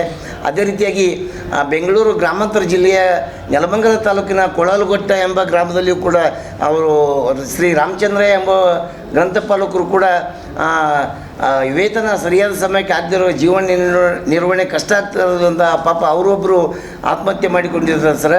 ಯಾಕಂದ್ರೆ ಇದೇ ರೀತಿ ಆದರೆ ನಮ್ಮ ಮೇಲ್ವಿಚಾರಕರ ಬದುಕು ಏನಪ್ಪ ಅಂದ್ರೆ ದುಸ್ತರವಾಗ್ತಾ ಇದೆ ಸರ್. ಅದಕ್ಕೋಸ್ಕರ ನಮ್ಮ ಒಂದು ಕೆಲವೊಂದು ಬೇಡಿಕೆ ಇದೆ ಸರ್ ಸರ್ಕಾರದ ಮೇಲೆ.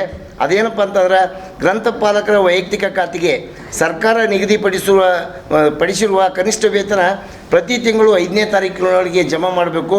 ಎರಡನೇದಾಗಿ ದಿನಪತ್ರಿಕೆ ಬಿಲ್ಲು ಮತ್ತು ಸಾದಿಲುವರಿ ವೆಚ್ಚ ಮತ್ತು ಗ್ರಂಥಾಲಯದ ಶುಚಿಗಾರರ ಭತ್ಯೆಯನ್ನು ವೇಗವಾಗಿ ನಮಗೆ ನೀಡಬೇಕಂತೇಳಿ ಮನವಿ ಮಾಡ್ಕೊತಾ ಇದ್ದೀವಿ. ಅದೇ ರೀತಿಯಾಗಿ ಈ ನಮ್ಮ ಗ್ರಂಥಾಲಯದಲ್ಲಿ ಕಾರ್ಯನಿರ್ವಹಿಸಿ ಬರಿಗೈಲಿ ಮರಳುವಂಥ ಕೆಲಸ ಆಗ್ತಾಯಿದೆ ಸರ್. ಯಾಕಂದರೆ ನಮ್ಗೆ ಯಾವುದೇ ಅಂತ ನಿವೃತ್ತಿ ಧನ ಮತ್ತು ವೇತನ ಇರುವುದಿಲ್ಲ. ಅದು ಕಳೆದ 2 ತಿಂಗಳ ಬಾಕಿ ವೇತನವನ್ನ ಕೂಡಲೇ ಬಿಡುಗಡೆ ಮಾಡಬೇಕು ಸೇರಿದಂತೆ ತಮ್ಮ 10 ಹಲವು ಬೇಡಿಕೆಗಳನ್ನು ಈಡೇರಿಸಬೇಕೆಂದು ಆಗ್ರಹಿಸಿ ಕರ್ನಾಟಕ ರಾಜ್ಯ ಅಕ್ಷರ ದಾಸೋಹ ಬಿಸಿಯೂಟ ತಯಾರಕರ ಫೆಡರೇಷನ್ ಜಿಲ್ಲಾ ಸಮಿತಿ ವತಿಯಿಂದ ಕಲಬುರಗಿಯ ಜಿಲ್ಲಾಧಿಕಾರಿಗಳ ಕಚೇರಿ ಮುಂದೆ ಪ್ರತಿಭಟನೆ ಮಾಡಲಾಯಿತು.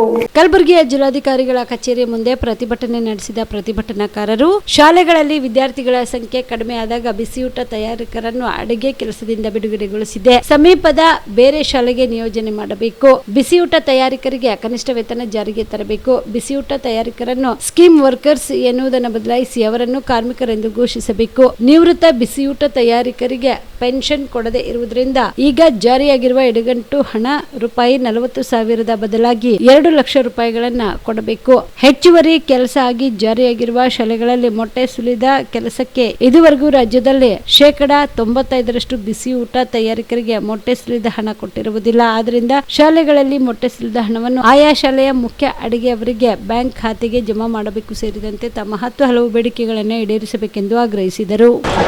ಇವತ್ತಿನ ದಿನ ನಾವು ಮನವಿಯೊಂದು ಸಲ್ಲಿಸ್ತಾ ಇದ್ದೀವಿ. ಆ ಮನವಿ ಏನಂತಂದ್ರೆ ಇವತ್ತಿಗೆ ನಮಗೆ 24 ವರ್ಷ ಆಯಿತು ನಾವು ಇದು ಬಿಸಿ ಊಟ ಶಾಲೆ ಒಳಗೆ ಕೆಲಸ ಮಾಡ್ತಾ ಇರೋದು.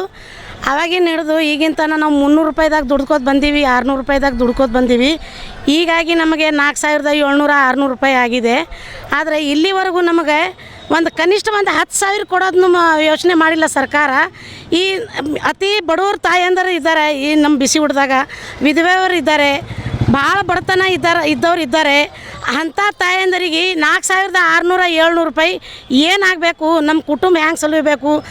ಇಬ್ಬರು ಮಕ್ಕಳು, ಇಬ್ಬರು ಗಂಡ ಹೆಂಡ್ತಿಗೆ ಹೊಟ್ಟೆಗೆ ಒಂದು ರೇಷನ್ ಅಕ್ಕಿ ಬರಲ್ಲ. ಅಂಥ ಇದ್ರಾಗ ಪಿರ್ಯಾದ ಇದು ಆಗ್ಯದ, ಎಲ್ಲ ಬೆಲೆ ಏರಿಕೆ ಆಗ್ಯದ. ಇಂಥ ದಿನದಾಗ ನಮಗೊಂದು ಕನಿಷ್ಠ 10,000 ಬೇಡ. ಆ ಸರ್ಕಾರ ನಮ್ಮ ಕೂಗು ಕೇಳ್ತಾ ಇಲ್ಲ. ಈಗ ದಯವಿಟ್ಟು ಕೈಯನ್ನು ಜೋಡಿಸಿ ನಮ್ಮ ತಾಯಂದಿರು ನಮ್ಮ ತಾಯಂದ್ರ ಪರವಾಗಿ ನಾವು ಕೈಯನ್ನು ಜೋಡಿಸಿ ಹೇಳ್ತಾ ಇದ್ದೀವಿ. ಸರ್ಕಾರ ಈ ನಮ್ಮ ಬೇಡಿಕೆಯನ್ನು ನಮ್ಗೆ ಏನೇನು ಬೇಡಿಕೆ ಇಟ್ಟಿವಿ ಅದನ್ನು ಈಡೇರಿಸಬೇಕು. ನಮ್ಮ ಬೇಡಿಕೆ ಏನದ ಅಂತಂದ್ರೆ ಫಸ್ಟಿಂದು ನಮ್ಮದು ಪಗಾರನ್ನು ಹೆಚ್ಚಿಗೆ ಮಾಡಬೇಕು. ಮತ್ತು ಇನ್ನೊಂದು ಸೆಕೆಂಡ್ ಬೇಡಿಕೆ ಏನಂತಂದ್ರೆ ನಮಗೇನು 10 ತಿಂಗಳ ಆದ ನಂತರ ನಮಗೇನು ರಿಲೀಸ್ ಮಾಡ್ತಾರೆ, ಅದು ಮಾರ್ಚ್ ತಿಂಗಳದಾಗ ನಮ್ಗೆ ತೆಗೆದು ಮತ್ತು ಜೂನ್ದಾಗ ಜಾಯ್ನಿಂಗ್ ಮಾಡಿಸ್ಕೋತಾರೆ. ದಯವಿಟ್ಟು ಅದನ್ನು ರದ್ದುಗೊಳಿಸಬೇಕು. ಮತ್ತೊಂದು ಏನಂತಂದ್ರೆ ಈ ಸ್ಕೀಮ್ ವರ್ಕರ್ ಬದಲಾಗಿ ನಮಗೆ ಕಾರ್ಮಿಕರಂತ ಘೋಷಿಸಬೇಕು. ಸೆಂಟ್ರಿಂಗ್ ಕೆಲಸಕ್ಕೆ ತೆರಳಿದ ಸಂದರ್ಭದಲ್ಲಿ ಸಂಭವಿಸಿದ ವಿದ್ಯುತ್ ಅವಘಡದಲ್ಲಿ ಕೈಕಾಲು ಕಳೆದುಕೊಂಡಿದ್ದ 2 ಸಂತ್ರಸ್ತರಿಗೆ ಸೂಕ್ತ ಪರಿಹಾರ ನೀಡಬೇಕೆಂದು ಆಗ್ರಹಿಸಿ ಸೆಂಟ್ರಿಂಗ್ ಕಟ್ಟಡ ಕಾರ್ಮಿಕರ ಸಂಘದ ನೇತೃತ್ವದಲ್ಲಿ ಇಂದು ಕಲಬುರಗಿ ಜಿಲ್ಲಾಧಿಕಾರಿಗಳ ಕಚೇರಿ ಮುಂದೆ ಪ್ರತಿಭಟನೆ ಮಾಡಲಾಯಿತು. ಕಲಬುರಗಿಯ ಜಿಲ್ಲಾಧಿಕಾರಿಗಳ ಕಚೇರಿ ಮುಂದೆ ಪ್ರತಿಭಟನೆ ನಡೆಸಿದ ಪ್ರತಿಭಟನಾಕಾರರು ಸೆಂಟ್ರಿಂಗ್ ಕೆಲಸಕ್ಕೆ ತೆರಳಿದ ಸಂದರ್ಭದಲ್ಲಿ ಸಂಭವಿಸಿದ ವಿದ್ಯುತ್ ಅವಘಡದಲ್ಲಿ ಕೈಕಾಲು ಕಳೆದುಕೊಂಡಿರುವ ಇಮ್ರಾನ್ ಪಟೇಲ್ ಮತ್ತು ದಸ್ತಗಿರಿ ಅಲಾಹುದ್ದೀನ್ ಈ 2 ಸಂತ್ರಸ್ತರಿಗೆ ಸೂಕ್ತ ಪರಿಹಾರ ನೀಡಬೇಕು ಮತ್ತು ಅವಘಡಕ್ಕೆ ಕಾರಣರಾದವರ ವಿರುದ್ಧ ಕಾನೂನು ಕ್ರಮ ಕೈಗೊಳ್ಳಬೇಕು. ಕಟ್ಟಡ ನಿರ್ಮಾಣದಲ್ಲಿ ಯಾವುದೇ ನಿಯಮ ಉಲ್ಲಂಘನೆ ಅಥವಾ ಸಂಬಂಧಪಟ್ಟ ಅಧಿಕಾರಿಗಳ ಕರ್ತವ್ಯ ಲೋಪ ಕಂಡು ಬಂದಲ್ಲಿ ಕಾನೂನು ಕ್ರಮ ಕೈಗೊಳ್ಳಬೇಕು. ವಿದ್ಯುತ್ ಅವಘಡಕ್ಕೆ ಸಂಭವಿಸಿದ ಎಲ್ಲಾ ದಾಖಲೆಗಳನ್ನು ಪರಿಶೀಲನೆ ಮಾಡಿ ವಿದ್ಯುತ್ ಲೈನ್ಗಳ ಸ್ಥಿತಿ ಹಾಗೂ ಸಂಬಂಧಪಟ್ಟ ಅಧಿಕಾರಿಗಳ ಜವಾಬ್ದಾರಿಯನ್ನು ಪರಿಶೀಲಿಸಬೇಕು ಸೇರಿದಂತೆ ತಮ್ಮ 10 ಹಲವು ಬೇಡಿಕೆಗಳನ್ನು ಈಡೇರಿಸಬೇಕೆಂದು ಆಗ್ರಹಿಸಿದರು. ದಸ್ತಗಿರಿ ಕುಟುಂಬಕ್ಕೆ ನ್ಯಾಯ ಬೇಕು, ನ್ಯಾಯ ಬೇಕು. ಪಟೇಲ್ ದಸ್ತಗಿರಿ ಕುಟುಂಬಕ್ಕೆ ಪರಿಹಾರ ಒದಗಿಸಲೇಬೇಕು, ಒದಗಿಸಲೇಬೇಕು. ತಪ್ಪಿಸ್ತಾನ ವಿರುದ್ಧ ಕೂಡಲೇ ಕ್ರಮ ಕೈಗೊಳ್ಳಲೇಬೇಕು, ಕೈಗೊಳ್ಳಲೇಬೇಕು. अधिकारी जस्कम अधिकारी घेड़ी धिक्कारा, धिक्कारा. आज जो हम ये दीमापुरी से डीसी ऑफिस को जो प्रोटेस्ट रखे हैं, हमारा प्रोटेस्ट रखने का अहम मकसद ये है कि दस्तगीर और इमाम को जस्कॉम में गवर्नमेंट नौकरी की हमारी एक मांग है, वो मांग को पूरी करना चाहिए. और इनको जो करंट लगा है इसकी नेग्लिजेंसी जस्कॉम भी इसका जिम्मेदार है और सीओ पठान पंचायत का वो भी लोग भी जिम्मेदार हैं और बिल्डिंग ओनर जिम्मेदार है. कहीं ना कहीं कमलापुर में एफआईआर हुई है जो कि सिर्फ बिल्डिंग ओनर के ऊपर हुई है. उसमें हमारी मांग ये है जस्कॉम के ऑफिसर के ऊपर एफआईआर होना चाहिए और पठान पंचायत के सीओ के ऊपर एफआईआर होना चाहिए, जो कि वो अभी तक नहीं हुई. और हम जब जाकर बात करें तो उन्होंने बोले, पीएसआई साहब बोले हैं कि हम इन्वेस्टिगेशन में उनका नाम अगर आता है तो लेंगे. आता है तो नहीं, वो बिल्डिंग से 6 इंच दूर वायर है, वो काम कोई नहीं कर सकता और कोई कर भी नहीं रहा था. तो बिल्डिंग ओनर इनको मिसगाइड करके मैं मेन लाइन बंद कराया हूँ बोल के काम लिया है। तो कहीं ना कहीं इनके साथ मेन लाइन बंद करे कौन बोले सर? बिल्डिंग ओनर बोल रहा है हम काम नहीं करते बोले, वो लेबर, क्योंकि वो हाई टेंशन वायर है 6 इंच दूर है, हम काम नहीं करते बोले। तो बिल्डिंग ओनर बोला मैं वो लाइन बंद कराया हूँ, आप काम करो। तो वो लेबर लोग जाकर बेफिक्र होकर काम करे, उसकी वजह से उनको करंट मारा, 2 फ्लोर पर से नीचे गिरे उनको आके देखने के लिए रेडी नहीं है बिल्डिंग ओनर, और ना जेस्कॉम के ऑफिसर आके देखे, ना वहाँ के पठान पंचायत के सीईओ आके देखे। ये कहीं ना कहीं इनकी नेग्लिजेंसी की वजह से आज ये इतना बड़ा हादसा हुआ है, जो दस्तगीर का और इमाम का दोनों का हाथ और पैर काटा गया है। इतना सीरियस इंसिडेंट हुआ है और अभी उनकी ट्रीटमेंट करने के लिए कम से कम 3 महीने लगेंगे, डॉक्टर का कहना है। तो एक एक पेशेंट को पर पर्सन को 18 से 19 लाख रुपए खर्चा आ रहा है। हमारी मांग ये है, ये दोनों लोग हैंडीकैप हो गए हैं, ये लोग कुछ काम नहीं कर सकते, इनके छोटे छोटे बच्चे हैं, इनको सरकारी नौकरी मिलना चाहिए जेस्कॉम में।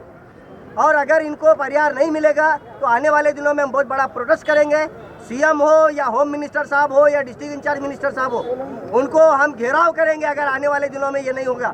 लेकिन हमें ये उम्मीद है ये सब करने की नौबत नहीं आएगी, क्योंकि हमारे डिस्ट्रिक्ट इंचार्ज मिनिस्टर एक डायनामिक लीडर हैं और डीके शिव कुमार सीएम सिद्धरामैया जी, डीके शिव कुमार साहब जो सीएम हैं वो भी एक डायनामिक लीडर हैं, बहुत अच्छे काम कर रहे हैं। तो हमें उनके ऊपर पूरा भरोसा है, हमें उनके अगेंस्ट जाने की नौबत नहीं आएगी, इनको इंसाफ मिलेगा। ಕಲಬುರಗಿ ನಗರದಲ್ಲಿರುವ ಸಾರ್ವಜನಿಕ ಶೌಚಾಲಯಗಳನ್ನು ಪಾಲಿಕೆಯಿಂದ ಟೆಂಡರ್ ಕರೆಯದೇನೆ ನಿರ್ವಹಣೆ ಮಾಡಲಾಗುತ್ತಿದ್ದು, ಪಾಲಿಕೆ ಅಧಿಕಾರಿಗಳು ಶೌಚಾಲಯಗಳ ನಿರ್ವಹಣೆಯಲ್ಲಿ ಭ್ರಷ್ಟಾಚಾರ ಎಸಗಿದ್ದಾರೆ ಎಂದು ಕಲ್ಯಾಣ ಕರ್ನಾಟಕ ಸೇನೆಯ ಅಧ್ಯಕ್ಷ ದತ್ತು ಹಯಾಳಕರ ಆರೋಪಿಸಿದರು. ಕಲಬುರಗಿಯ ಪತ್ರಿಕಾ ಭವನದಲ್ಲಿ ಕರೆದ ಸುದ್ದಿಗೋಷ್ಠಿಯನ್ನು ಉದ್ದೇಶಿಸಿ ಮಾತನಾಡಿದ ಅವರು, ಕಲಬುರಗಿ ನಗರದ ಕೆಎಂಎಫ್ ಬಳಿ ಮತ್ತು ಕೇಂದ್ರ ಬಸ್ ನಿಲ್ದಾಣ, ಸೂಪರ್ ಮಾರ್ಕೆಟ್ ಸೇರಿದಂತೆ ಬಹುತೇಕ ಕಡೆಗಳಲ್ಲಿ ಟೆಂಡರ್ ಕರೆಯದೇನೆ ಶೌಚಾಲಯಗಳನ್ನು ನಿರ್ವಹಣೆ ಮಾಡಲಾಗುತ್ತಿದ್ದು, ಇದರ ಬಗ್ಗೆ ಸಮಗ್ರ ತನಿಖೆ ನಡೆಸಬೇಕೆಂದು ಆಗ್ರಹಿಸಿದರು.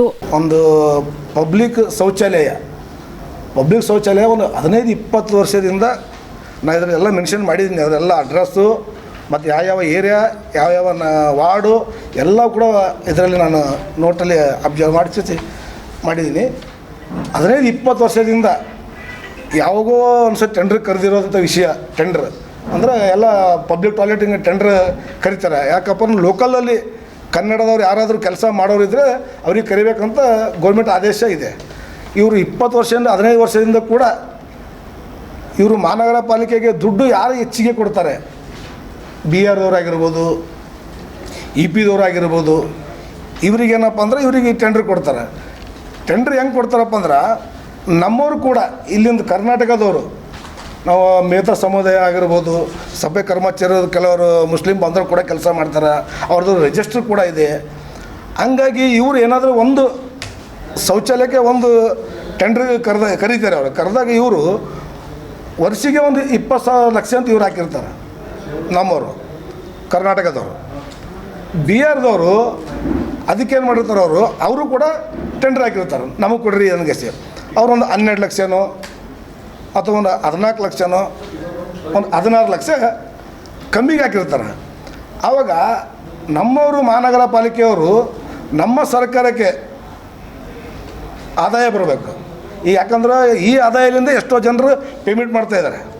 ಹಂಗಾಗಿ ಹೆಚ್ಚಿಗೆ ಯಾರು ದುಡ್ಡು ಕಟ್ಟಿರ್ತಾರೆ ನಮ್ಮವರು, ಅವ್ರ ದಾಖಲೆಗಳು ಯಾರ್ದು ಕರೆಕ್ಟಾಗಿದೆ ನೋಡಿಗೆಸಿ ಒಂದು 20 ಲಕ್ಷ ನಮಗೆ ಸರ್ಕಾರಕ್ಕೆ ಒಳ್ಳೆ ಆದಾಯ ಬರ್ತಾಯಿದೆ ಅಂತ ಗೊತ್ತಿದ್ದು ಅವರಿಗೆ ಟೆಂಡರ್ ಮಾಡೋ ಅವಶ್ಯ ಇರ್ತದೆ. ಇವರು ಅದು ಬಿಟ್ಟು ಏನು ಮಾಡ್ತಾರೆ ಅಂದರೆ, ಇವರು ಒಪ್ಪಂದ ಮಹಾನಗರ ಪಾಲಿಕೆಯಲ್ಲಿ ಕೆಲವರು ಆಫೀಸರ್ ಸರ್ AW ಅವರ ಒಂದು ಬೇರೆ ಒಂದು ಇಬ್ಬರು ಬರೋ ಹೆಸರು ಹೇಳೋಂಗಿಲ್ಲ, ಅವರೇ ಮೇನ್. ಅದಕ್ಕೆ ಅವ್ರಿಗೆ ಗೊತ್ತಾಗ್ತದೆ, ಇದು ನೋಡ್ರಪ್ಲೆ ನನಗೆ ಮಾಡಿದಾಗ ಗೊತ್ತಾಗ್ಬಿಡುತ್ತೆ ಅವ್ರಿಗೆ, ಬೇರೆ ಏನಾದ. ಅವರು ಒಪ್ಪಂದ BRದವರು UPದವರು ಒಪ್ಪಂದ ಏನಪ್ಪ ಅಂದ್ರೆ 20 ಲಕ್ಷ ಯಾಕೆ ಕೊಡ್ತಾರೆ, ಏನೋ ಒಂದು ನೋಡಿಗೇಷನ್ ಅದ. ಅದ್ರಾಗ ಒಂದು 10 ಇಲ್ಲ ಒಂದು 5 ಲಕ್ಷ 4 ಲಕ್ಷ 3 ಲಕ್ಷ ನೀವು ನಿಮಗೆ ಮಾಡಿಕೊಡ್ರಿ ಅಂತ. ಇದು ನಮ್ಮ ಕಣ್ಣೆದುರು ನಡೆದಂಥ ವಿಷಯಗಳು ಇವು. ಹಂಗಾಗಿ ಇವ್ರೇನು ಮಾಡ್ತಾರೆ, 20 ಲಕ್ಷದವ್ರಿಗೆ ಬಿಡ್ತಾರೆ, 16 ಲಕ್ಷದವ್ರಿಗೆ ಇದ್ದವರಿಗೆ ಆ ಟೆಂಡ್ರ್ ಕರೀತಾರೆ. ಉದಾಹರಣೆ ಎಲ್ಲಿಯಪ್ಪ ಅಂದರೆ, ಈಗ ನಮ್ಮ ರಾಮ ಮಂದಿರ ಸರ್ಕಲಲ್ಲಿ ತರಕಾರಿ ಮಾಡ್ತಾರೆ, ಅಲ್ಲಿ ಒಂದು ಹೊಸ ಪಬ್ಲಿಕ್ ಟಾಯ್ಲೆಟ್ ಒಂದು. ಆಮೇಲೆ ನಮ್ಮ ಆಳಂದ ರೋಡಿಗೆ ಒಂದು ಇಂದಿರಾ ಕ್ಯಾಂಟೀನ್ ಇದೆ, ಅಲ್ಲೊಂದು ಹೊಸದು ನಿರ್ಮಾಣ ಆಗ್ಯದ ಪಬ್ಲಿಕ್ದು. ಅಲ್ಲಿಂದ ನಗರದ ಸ್ಕೂಲು ಅಲ್ಲಿ ಎದುರುಗಡೆ ಒಂದು ದೊಡ್ಡದಾಗಿ ಒಂದು 6 ತಿಂಗಳು ವರ್ಷ ಆಯ್ತದ ಅದಾಗಿ. ಇದೇ ಥರ 7 ಶೌಚಾಲಯಗಳು ಇದು, ಟೋಟಲ್ 7 ಶೌಚಾಲಯ. ಆ 7 ಶೌಚಾಲಯಕ್ಕೆ 20 ಲಕ್ಷ ನಮ್ಮವ್ರು ಹಾಕಿರ್ತಾರೆ, ಕೊಡ್ರಿ ಅಂದ್ಕೇಸಿ. ಅದಕ್ಕೆ 20 ಲಕ್ಷ ಕೊಡಲಾರ್ದೆ 16 ಲಕ್ಷ ಕೊಟ್ಟಿಗೆಸಿ ಇವರು ಬಿ ಆರ್ದವ್ರಿಗೆ ಕೊಟ್ಟಿರ್ತಾರೆ. ಇವು ನಮ್ಮವ್ರು ಏನು ಮಾಡಿರ್ತಾರೆ, 20 ಲಕ್ಷ ನನಗೆ ಯಾಕೆ ಕೊಟ್ಟಿಲ್ಲ ನೀವು, ನಂದು ಏನು ಕಮ್ಮಿ ಇದೆ, ದಾಖಲೆಗಳು ಕಮ್ಮಿ ಇದೆಯಾ ಅಥವಾ ನಾನು ದುಡ್ಡು ಏನೋ ಕಮ್ಮಿ ಮಾಡಿ ನನಗೆ ಇವರು ನಮ್ಮ ಕೋರ್ಟಿಗೆ ಇವರು ಕೇಸ್ ಹಾಕ್ತಾರೆ. ಕೇಸ್ ಹಾಕಿದ ಮೇಲೆ ಅಲ್ಲಿ ಕೇಸ್ ನಡೆದು 1 ವರ್ಷ ಆಯಿತು. 1 ವರ್ಷದ ಕೇಸ್ ನಡೆದರೂ ಕೂಡ ಅಭಯ್ ಕುಮಾರ್ ಸರ್ ಅಂತ ನಿಮ್ಗೆ ಗೊತ್ತಿರ್ಬೋದು, ಅವರು ಕೂಡ ಕೇಸಿಗೆ ಹೋಗ್ತಾ ಇದ್ದಾರೆ. ಬಾಬ್ರೋ ಮೇಲಿನ ಕೆರೆ ಅಂತ ಅವರು ಕೂಡ ಹೋಗ್ತಾ ಇದ್ದಾರೆ. ಇದಕ್ಕೆ ಮೇನ್ ಕಿಂಗ್ ಪಿನ್ ಇವರೇ. ಇದು ಮಹಾನಗರ ಪಾಲಿಕೆ ಆಯುಕ್ತರಿಗೆ ಗಮನಕ್ಕೆ ಕಮ್ಮಿ ಇರ್ತದೆ, ಅವರಿಗೆ ಮಾಹಿತಿ ಇದೆಯೋ ಇಲ್ಲ ಗೊತ್ತಿಲ್ಲ, ಬಟ್ ಅವ್ರು ಗಮನಕ್ಕೆ ಇಡ್ತಾರಲ್ಲ. ಬಟ್ ಟೇಬಲ್ ಮೇಲೆ ಹೋಗಿ ಸರ್ ಸೈನ್ ಮಾಡಂತಂದಾಗ ಅವ್ರು ನೋಡ್ತಾರೆ, ಜನರಿಗೆ ಅನುಕೂಲ ಆಗುತ್ತೆ ಅಂತ ಅವ್ರು ಮಾಡ್ತಾರೆ. ಬಟ್ ಒಳಗಡೆ ಇಷ್ಟೆಲ್ಲ ವಿಷಯ ಇದೆ ಅಂತ ಅವ್ರಿಗೆ ಗೊತ್ತಿಲ್ಲ. ಹಂಗಾಗಿ ಇದು ಕೋರ್ಟಿಗೆಲ್ಲ ಕೇಸ್ ಆಗಿದೆ. ಆದರೂ ಕೂಡ 7 ಶೌಚಾಲಯ ಮೊನ್ನೆ ಕೂಡ ರಾಜ್ಯಕ್ಕೆ ಕೆ ಸೋಮಣ್ಣ ಬರ್ತಾರೆ ಎಂಬ ವಿಚಾರ ನನಗೆ ದೇಶ ಮುಖ್ಯ. ಕೇಂದ್ರ ಸರ್ಕಾರದಲ್ಲಿ ಮಂತ್ರಿಯಾಗಿ ಕೆಲಸ ಮಾಡಿದ್ದೇನೆ, ವರಿಷ್ಠರು ಹೇಳಿದ್ದನ್ನು ಮಾಡುತ್ತಿದ್ದೇನೆ. ರಾಜ್ಯದಲ್ಲಿ ಅನೇಕ ಬುದ್ಧಿವಂತರಿದ್ದಾರೆ, ಪಕ್ಷವು ಬಲವಾಗಿದೆ ಎಂದು ಕೇಂದ್ರ ಸಚಿವ ವಿ ಸೋಮಣ್ಣ ಹೇಳಿದರು. ಮೈಸೂರಿನಲ್ಲಿ ಸುದ್ದಿಗಾರರೊಂದಿಗೆ ಮಾತನಾಡಿದ ಅವರು, ರಾಜ್ಯ ರಾಜಕೀಯದಲ್ಲಿ ಬರುವ ಬಗ್ಗೆ ಸದ್ಯಕ್ಕೇನು ಹೇಳಲ್ಲ, ಎಲ್ಲವೂ ವರಿಷ್ಠರಿಗೆ ಬಿಟ್ಟ ವಿಚಾರ. ಕೇರಳದ ಪಲ್ಕಲ್ಡ್ ವಿಭಾಗದಿಂದ ಮಂಗಳೂರು ರೈಲ್ವೆ ಮೈಸೂರಿಗೆ ಸೇರಿಸಿದ ವಿಚಾರ ಕಳೆದ 22 ವರ್ಷಗಳಿಂದ ನಮ್ಮ ಭಾಗ ಕೇರಳಕ್ಕೆ ಸೇರಿತು. ಮಂಗಳೂರು ಭಾಗದ ಸಂಸದರು ಮನವಿ ಮಾಡಿದ್ರು. ಕೆಲವು ವರ್ಷಗಳಿಂದ ಅನೇಕ ನಾಯಕರು ಮಂಗಳೂರು ರೈಲ್ವೆ ವಿಭಾಗವನ್ನ ನಮ್ಮಲ್ಲೇ ಇರಲಿ ಎಂದಿದ್ರು. ನಾನು ಕೇಂದ್ರ ಸಚಿವರ ಜೊತೆ ಮಾತನಾಡಿ ಮಂಗಳೂರು ಭಾಗವನ್ನು ಮೈಸೂರಿಗೆ ಸೇರಿಸಿದ್ದೇನೆ. ಇದರಿಂದ ರಾಜ್ಯದ ಅನೇಕರಿಗೆ ಉದ್ಯೋಗ ಸಿಗುತ್ತೆ, ಜನರಿಗೆ ಅನುಕೂಲ ಆಗುತ್ತೆ. ಕೇರಳದ ಸಿಎಂ ಸೇರಿ ಅನೇಕರು ವಿರೋಧ ಮಾಡಿದ್ದಾರೆ. ಟೆಕ್ನಿಕಲ್ ಟೀಮ್ ಮಾಡಿ ವರದಿ ತರಿಸಿ ಇದನ್ನ ಮಾಡಿರೋದು ಎಂದು ಕೇಂದ್ರ ಸಚಿವ ವಿ ಸೋಮಣ್ಣ ಸ್ಪಷ್ಟನೆ ನೀಡಿದರು. ನಿಮ್ಮ ಅಭಿನಂದನೆಗೆ ರಾಷ್ಟ್ರದ ಪ್ರಧಾನಮಂತ್ರಿಗಳಿಗೆ ಸಲ್ಲಬೇಕಾಗಿರ್ತಕ್ಕಂಥದ್ದು. ರಾಜ್ಯದ ಇತಿಹಾಸದಲ್ಲಿ ಇದೊಂದು ಐತಿಹಾಸಿಕವಾದ ತೀರ್ಮಾನ. ಮಂಗಳೂರು ಪ್ರದೇಶ ಶೈಕ್ಷಣಿಕವಾಗಿ, ಆರ್ಥಿಕವಾಗಿ ಮತ್ತು ಬಂದರು ಪ್ರದೇಶವಾಗಿ ಸುಮಾರು 23 ವರ್ಷಗಳ ಕಾಲ ಏನು ಇವತ್ತು ಪಾಲ್ಕಾಡ್ಗೆ ಸೇರ್ಪಡೆ ಆಗಿತ್ತು, ಅದನ್ನು ತಾಂತ್ರಿಕ ತಜ್ಞರ ಸಮಿತಿಯನ್ನು ನೇಮಕ ಮಾಡಿ ಜುಲೈ 17ನೇ ತಾರೀಕು 2024ಕ್ಕೆ ಲೋಕಸಭಾ ಸದಸ್ಯರಾಗಿ ರಾಷ್ಟ್ರದ ಪ್ರಧಾನಮಂತ್ರಿಗಳು ನನ್ನನ್ನು ಮಂತ್ರಿ ಮಾಡಿದ ಮೇಲೆ ನನ್ನ ಮೊದಲನೇ ಸಭೆ ಮಾಡಿದ್ದು ಕೊಂಕಣ್ ರೈಲ್ವೆ, ನೈಋತ್ಯ ರೈಲ್ವೆ ಮತ್ತು ಸೆಂಟ್ರಲ್ ರೈಲ್ವೆ 3 ಭಾಗದ ಜನರಲ್ ಮ್ಯಾನೇಜರ್ನ ಕರೆದು, ನಾನು ಕರ್ನಾಟಕದ ಮೂಲಭೂತ ಸೌಕರ್ಯಗಳ ಅಭಿವೃದ್ಧಿಯ ಮಂತ್ರಿಯೂ ಕೂಡ ಆಗಿದ್ದರಿಂದ ಇವತ್ತು ಇದರ ಬಗ್ಗೆ ತುಂಬ ಗಾಂಭೀರ್ಯತೆಯನ್ನು ಅರ್ಥ ಮಾಡಿಕೊಂಡು ಅದು ಸಭೆಯನ್ನು ಮಾಡಿದ ಮೇಲೆ ಸುಮಾರು ಸಾವಿರಾರು ಜನ ಸೇರಿದರು. ಆ ಸಭೆಯಲ್ಲಿ ಅಲ್ಲಿಯ ಸ್ಥಳೀಯ ಲೋಕಸಭಾ ಸದಸ್ಯರಾದ ಸನ್ಮಾನ್ಯ ಬ್ರಿಜೇಶ್ ಚೌತ ಅವರು, ಮತ್ತು ಕಾರವಾರದ ಲೋಕಸಭಾ ಸದಸ್ಯರಾದ ವಿಶ್ವೇಶ್ವರ ಹೆಗಡೆ ಕಾಗೇರಿಯವರು, ಉಡುಪಿ ಚಿಕ್ಕಮಗಳೂರಿನ ಲೋಕಸಭಾ ಸದಸ್ಯರಾದ ಸನ್ಮಾನ್ಯ ಪೂಜಾರಿಯವರು, ಜನಪ್ರತಿನಿಧಿಗಳು ಮತ್ತು ಅಧಿಕಾರಿಗಳು, ತಾಂತ್ರಿಕ ತಜ್ಞರನ್ನೆಲ್ಲ ಸೇರಿಸಿ 22-23 ವರ್ಷಗಳಿಂದ ಯಾವ ಸಮಸ್ಯೆ ಆ ಭಾಗದ ಜನರನ್ನು ಕಾಡ್ತಾ ಇತ್ತೋ, ಆರ್ಥಿಕವಾಗಿ, ಸಾಮಾಜಿಕವಾಗಿ ಮತ್ತು ನಮ್ಮ ಭಾಗದ ಜನ ದೂರದ ಪಾಲ್ಕಾಡ್ಗೆ ಹೋಗಿ ಒಂದು ಸಣ್ಣದಾದರೂ ಕೂಡ ಆಗ್ತಕ್ಕಂಥ ತೊಂದರೆಯನ್ನು ಅರ್ಥ ಮಾಡಿಕೊಂಡು ನಮ್ಮ ಮಂತ್ರಿಗಳಾದ ಸನ್ಮಾನ್ಯ ಅಶ್ವಿನಿ ವೈಷ್ಣವ್ ಅವರು ಇದಕ್ಕೆ ಒಂದು ಟೆಕ್ನಿಕಲ್ ಕಮಿಟಿಯನ್ನು ಮಾಡಿ ನಮ್ಮ ಸ್ಥಳೀಯ ಲೋಕಸಭಾ ಸದಸ್ಯರ ಒಂದು ಭಾವನೆಯನ್ನು ಅರ್ಥ ಮಾಡಿಕೊಂಡು ಹಿಂದೆ ಇದ್ದಂಥ ಲೋಕಸಭಾ ಸದಸ್ಯರು ನಮ್ಮ ರಾಜ್ಯದ ಮಾಜಿ ಅಧ್ಯಕ್ಷರಾದ ಸನ್ಮಾನ್ಯ ನಳಿನ್ ಕುಮಾರ್ ಕಟೀಲ್ರವರು ಎಲ್ಲವನ್ನು ಮಾಡಿ ಏನೋ ನಡೀತದೆ ಅಂತ ಇದ್ದರು. ಅವರು ನನ್ನ 49 ವರ್ಷದ ಅನುಭವವನ್ನು, ಅಲ್ಲಿದ್ದಂಥ ಗಾಂಭೀರ್ಯತೆಯನ್ನು, ಆ ಕೆಲಸದಲ್ಲಿದ್ದಂಥ ಬದ್ಧತೆಯನ್ನು, ಆ ಭಾಗದ ಜನರಿಗೆ ಆಗ್ತಕ್ಕಂಥ ತೊಂದರೆಯನ್ನು ಅರ್ಥ ಮಾಡಿಕೊಂಡು ತಾಂತ್ರಿಕ ತಜ್ಞರನ್ನು ಪ್ರಾಯಶಃ ಪದೇ ಪದೇ ಭೇಟಿ ಮಾಡಿ ವಾಸ್ತವಾಂಶಕ್ಕೆ ಆದ್ಯತೆ ಕೊಡಿ ಅಂತ ರಿಕ್ವೆಸ್ಟ್ ಮಾಡಿದ್ಮೇಲೆ ತಾಂತ್ರಿಕ ತಜ್ಞರು ಕೇರಳ ರಾಜ್ಯನೂ ಬೇರೆ ಇಲ್ಲ, ಕರ್ನಾಟಕ ಬೇರೆ ಇಲ್ಲ, ಮತ್ತೊಂದು ಬೇರೆ ಇಲ್ಲ ಅನ್ನೋದನ್ನು ಮಾಡಿ ಸುಮಾರು 85% ಭಾಗ ನಮ್ಮ ಮಂಗಳೂರು ಭಾಗದ ನಮ್ಮ ಜೀವನದ ವ್ಯವಸ್ಥೆ ಏನಿತ್ತು ಅದು ಸುಮಾರು 23 ವರ್ಷಗಳ ಕಾಲ ಅದು ಪಾಲ್ಕಾಡ್ಗೆ ಸೇರಿತ್ತು. ಅದನ್ನು ಈಗ ರಾಷ್ಟ್ರದ ಇವತ್ತು ನಮ್ಮ ಭಾಗವನ್ನು ನಮಗೆ ನಮ್ಮ ಏನು ಸೌತ್ ವೆಸ್ಟರ್ನ್ ರೈಲ್ವೆಗೆ ಸೇರಿಸಿದ್ದಾರೆ. ಇದೊಂದು ಐತಿಹಾಸಿಕವಾದ ತೀರ್ಮಾನ. ಈ ತೀರ್ಮಾನ ಮಾಡಿದಂಥ ನಮ್ಮ ತಾಂತ್ರಿಕ ತಜ್ಞರಿಗೆ, ರೈಲ್ವೆ ಇಲಾಖೆಯ ನುರಿತ ಎಲ್ಲ ಅಧಿಕಾರಿಗಳಿಗೆ ಮತ್ತು ನಮ್ಮ ಮಂತ್ರಿಗಳಾದ ಅಶ್ವಿನಿ ವೈಷ್ಣವ್ ಅವರಿಗೆ, ರಾಷ್ಟ್ರದ ನಮ್ಮೆಲ್ಲರ ನೆಚ್ಚಿನ ಪ್ರಧಾನಮಂತ್ರಿಗಳಾದ ಸನ್ಮಾನ್ಯ ನರೇಂದ್ರ ಮೋದಿ ಅವರಿಗೆ ಈ ಒಂದು ಗಾಂಭೀರ್ಯತೆಯ ವ್ಯವಸ್ಥೆಯನ್ನು ಅರ್ಥ ಮಾಡ್ಕೊಂಡು ಮಾಡಿರೋದ್ರಿಂದ ನಾನು ರಾಜ್ಯದ ಜನರ ಪರವಾಗಿ ಅಭಿನಂದನೆ ಸಲ್ಲಿಸ್ತೀನಿ. ನನಗೆ 3-4 ದಿನಗಳಿಂದ ಕೇರಳದ ಬಹುತೇಕ ನಮ್ಮ ಸ್ನೇಹಿತರುಗಳು ಮಾತನಾಡ್ತಾರೆ, ನೀವು ಕೇವಲ ಒಂದು ರಾಜ್ಯದವರಾಗಿ ಈ ಥರ ಮಾಡಿದ್ದೀರಿ ಸರಿನಾ ಅಂತ ಅಂದ್ಬಿಟ್ಟು. ನಾನು ಇದ್ರೊಳಗೆ ನಮ್ಮದು ಏನೇನು ಇಲ್ಲಪ್ಪ, ಲೋಕಸಭಾ ಸದಸ್ಯರು ಕೊಟ್ಟಂಥ ಅವರ ಒಂದು ಮನವಿಯನ್ನು ಸ್ವೀಕಾರ ಮಾಡಿ ತಾಂತ್ರಿಕವಾಗಿದ್ದಂಥ 3 ಜನ ಜನರಲ್ ಮ್ಯಾನೇಜರ್ಗಳನ್ನ ಮತ್ತು ಬೇರೆ ಬೇರೆ ಅಧಿಕಾರಿಗಳನ್ನು ತಾಂತ್ರಿಕವಾಗಿರ್ತಕ್ಕಂಥ ಎಲ್ಲವನ್ನು ಮಾಡಿ ಭಾರತ ಸರ್ಕಾರ ಈ ತೀರ್ಮಾನವನ್ನು ತೆಗೆದುಕೊಂಡಿದೆ. ಅವ್ರಿಗೆ ಏನಾಗಿದೆ, ಏನು ಆದಾಯ ಬರ್ತಾ ಇದ್ದಿದ್ದು ಕರ್ನಾಟಕದಲ್ಲಿ ಅದನ್ನು ಪಡೀತಾ ಇದ್ದಿದ್ದು ಕೇರಳ ಆಗಿದ್ದರಿಂದ ಅಲ್ಲಿಯ ರಾಜ್ಯದ ಮುಖ್ಯಮಂತ್ರಿಗಳು, ಅಲ್ಲಿಯ ರಾಜ್ಯದ ಲೋಕಸಭಾ ಸದಸ್ಯರು ಪ್ರಾಯಶಃ ವಾಸ್ತವಾಂಶಕ್ಕೆ ಆದ್ಯತೆ ಕೊಡಬೇಕಾಗ್ತದೆ. ನಾವು 22-23 ವರ್ಷ ನಿಮ್ಮ ವ್ಯವಸ್ಥೆಯಲ್ಲಿ ಇದ್ವಿ. ನಮ್ಮದು ಅದು ಅಂಥದ್ದು ಎಲ್ಲರಿಗೂ ಗೊತ್ತಿತ್ತು, ಅದು ನಿಮಗೂ ಕೂಡ ಗೊತ್ತಿತ್ತು. ಒಂದು ಫೆಡರಲ್ ಸ್ಟ್ರಕ್ಚರ್ನಲ್ಲಿ ಈ ರೀತಿಯಾದ ಕೆಲವು ತೀರ್ಮಾನಗಳು ಮಾಡೋದ್ರಿಂದ ರಾಜ್ಯದಲ್ಲ ಆಯಾ ರಾಜ್ಯದವರು ಆ ರಾಜ್ಯದಲ್ಲೇ ಇರಬೇಕು ಅಂತ ಅನ್ನೋ ವಾಡಿಕೆ ಏನಿಲ್ಲ. ಆದರೆ ಮೈಸೂರು ಭಾಗಕ್ಕೆ ಸೇರ್ಪಡೆ ಆಗಿರೋದ್ರಿಂದ ಮಂಗಳೂರು ಹಾರ್ಬರ್ ಇರ್ಬೋದು, ಮಂಗಳೂರಿನ ಬೇರೆ ಬೇರೆ ಇರ್ಬೋದು, ಪೆಟ್ರೋಲಿಯಂ ಮೆಟೀರಿಯಲ್ಸ್ ಇರ್ಬೋದು, ನಮ್ಮ ಬೇರೆ ಏನು ಮೈನಿಂಗ್ಸ್ ಇರ್ಬೋದು, ಪ್ರತಿಯೊಂದು ವಹಿವಾಟಿಗೂ ಕೂಡ ಅನುಕೂಲ ಆಯ್ತದೆ. ಅದನ್ನು ಬೆಂಗಳೂರಿಗೂ ಕೂಡ ಸಾಗಣೆ ಮಾಡೋದು. ಕಲಬುರಗಿ ಜಿಲ್ಲೆಯ ಎಲ್ಲ ಮತಕ್ಷೇತ್ರಗಳಿಗೆ ಸಂಬಂಧಿಸಿದಂತೆ 2026ನೇ ಸಾಲಿನ ಕರಡು ಮತದಾರರ ಪಟ್ಟಿಯನ್ನು ಅಧಿಕೃತವಾಗಿ ಪ್ರಕಟಿಸಲಾಗುವುದು ಎಂದು ಕಲಬುರಗಿ ಜಿಲ್ಲಾ ಚುನಾವಣಾ ಅಧಿಕಾರಿಗಳು ಆಗಿರುವ ಕಲಬುರಗಿ ಜಿಲ್ಲಾಧಿಕಾರಿ ಇಕ್ರಮ್ ಶರೀಫ್ ಮಾಹಿತಿ ನೀಡಿದರು. ಗೊತ್ತಿರೋ ಹಾಗೆ ಇವತ್ತಿನ ದಿನ ನಾವು ಕರಡು ಮತದಾರರ ಪಟ್ಟಿಯನ್ನು ಸಿದ್ಧಪಡಿಸಿದ್ದೀವಿ. ಆಮೇಲೆ ಇವತ್ತು ಅದನ್ನು ಪ್ರಚುರಪಡಿಸಿ ಗ್ರಾಮಗಳಲ್ಲಿ ಮತ್ತು ಎಲ್ಲ ನಗರಗಳಲ್ಲಿ ಸಮೀಪದಲ್ಲಿರುವ ಮತಗಟ್ಟೆಗಳಲ್ಲಿ ಇದನ್ನು ಪ್ರಚುರಪಡಿಸಿ ಇದನ್ನು ಓದಿ ಜನಸಾಮಾನ್ಯರಿಗೆ ತಿಳಿಸುವಂಥ ಕೆಲಸವನ್ನು ಮಾಡ್ತಾಯಿದ್ದೀವಿ. ಆಮೇಲೆ ಇದ್ರ ಬಗ್ಗೆ ಹೆಚ್ಚಿನ ಪ್ರಚಾರವನ್ನು ಸಹ ನಾವು ಮಾಡ್ತಾಯಿದ್ದೀವಿ. ಇವತ್ತಿನವರೆಗೂ ನಮ್ಮ BLOsಗಳು ಮನೆ ಮನೆಗೆ ಹೋಗಿ ಎನ್ಯುಮರೇಷನ್ ಫಾರ್ಮ್ಸ್ಗಳನ್ನು ಕೊಟ್ಟು ಅದನ್ನು ತುಂಬಿಸಿ ಅದನ್ನು ಕಲೆಕ್ಟ್ ಮಾಡಿಕೊಂಡು ಬರುವಂಥ ಒಂದು ಕೆಲಸ ಕಾರ್ಯ ನಡೀತಾ ಇತ್ತು. ಆ ಎಲ್ಲ ಕೆಲಸ ಸುಮಾರು 2 ತಿಂಗಳ ಕಾಲ ನಡೆದಿತ್ತು. ಅದಾದ ನಂತರ ಇವತ್ತಿನ ದಿನ ಇದು ಭಾಳ ಪ್ರಮುಖವಾದ ಒಂದು ದಿನ ಆಗಿದೆ. ಇದಾದ ನಂತರ ಎಲ್ಲ ಮಾಹಿತಿಯನ್ನು ಸಂಗ್ರಹಣೆ ಆದ ನಂತರ ಇವತ್ತು ನಾವು ಕರಡು ಮತದಾರರ ಪಟ್ಟಿಯನ್ನು ನಾವು ಪ್ರಚುರಪಡಿಸ್ತಾ ಇದ್ದೀವಿ. ಸೊ ನಮ್ಮ ಜಿಲ್ಲೆಯಲ್ಲಿ ಒಟ್ಟು ಹೇಳಬೇಕು ಅಂತಂದರೆ ಈಗೇನು ಡ್ರಾಫ್ಟ್ ಎಲೆಕ್ಟೋರಲ್ ರೋಲ್ ಇದೆ ಅದರಲ್ಲಿ ಒಟ್ಟು 18,49,585 ಜನ ಈಗ ಡ್ರಾಫ್ಟ್ ಎಲೆಕ್ಟ್ರೋಲ್ ರೋಲಲ್ಲಿ ಸೇರ್ಪಡೆ ಆಗಿದ್ದಾರೆ. 18,49,585 ಜನ.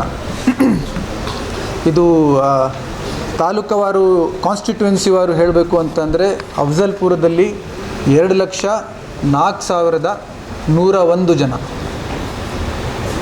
ಜೇವರ್ಗಿಯಲ್ಲಿ 2,15,846 ಜನ, ಚಿತ್ತಾಪುರದಲ್ಲಿ 1,95,726 ಜನ, ಸೇಡಂ ಕಾನ್ಸ್ಟಿಟ್ಯೂಯೆನ್ಸಿಯಲ್ಲಿ 1,95,295 ಜನ, ಚಿಂಚೋಳಿ ಮತಕ್ಷೇತ್ರದಲ್ಲಿ 1,84,433 ಜನ,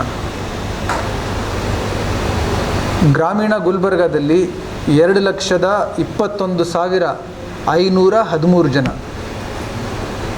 ಗುಲ್ಬರ್ಗಾ ದಕ್ಷಿಣದಲ್ಲಿ 1,96,522 ಜನ, ಗುಲ್ಬರ್ಗಾ ಉತ್ತರದಲ್ಲಿ 2,29,997 ಜನ, ಆಮೇಲೆ ಆಳಂದ ತಾಲೂಕದಲ್ಲಿ ಆಳಂದ ಮತಕ್ಷೇತ್ರದಲ್ಲಿ 2,05,852 ಜನ. ಸೊ ಒಟ್ಟಾರೆಯಾಗಿ ನಮ್ಮ ಡ್ರಾಫ್ಟ್ ರೋಲಲ್ಲಿ ಸೇರ್ಪಡೆ ಆಗಿರ್ತಕ್ಕಂಥ ಮತದಾರರು 18,49,585 ಜನ ಈಗ ಸೇರ್ಪಡೆ ಆಗಿದ್ದಾರೆ.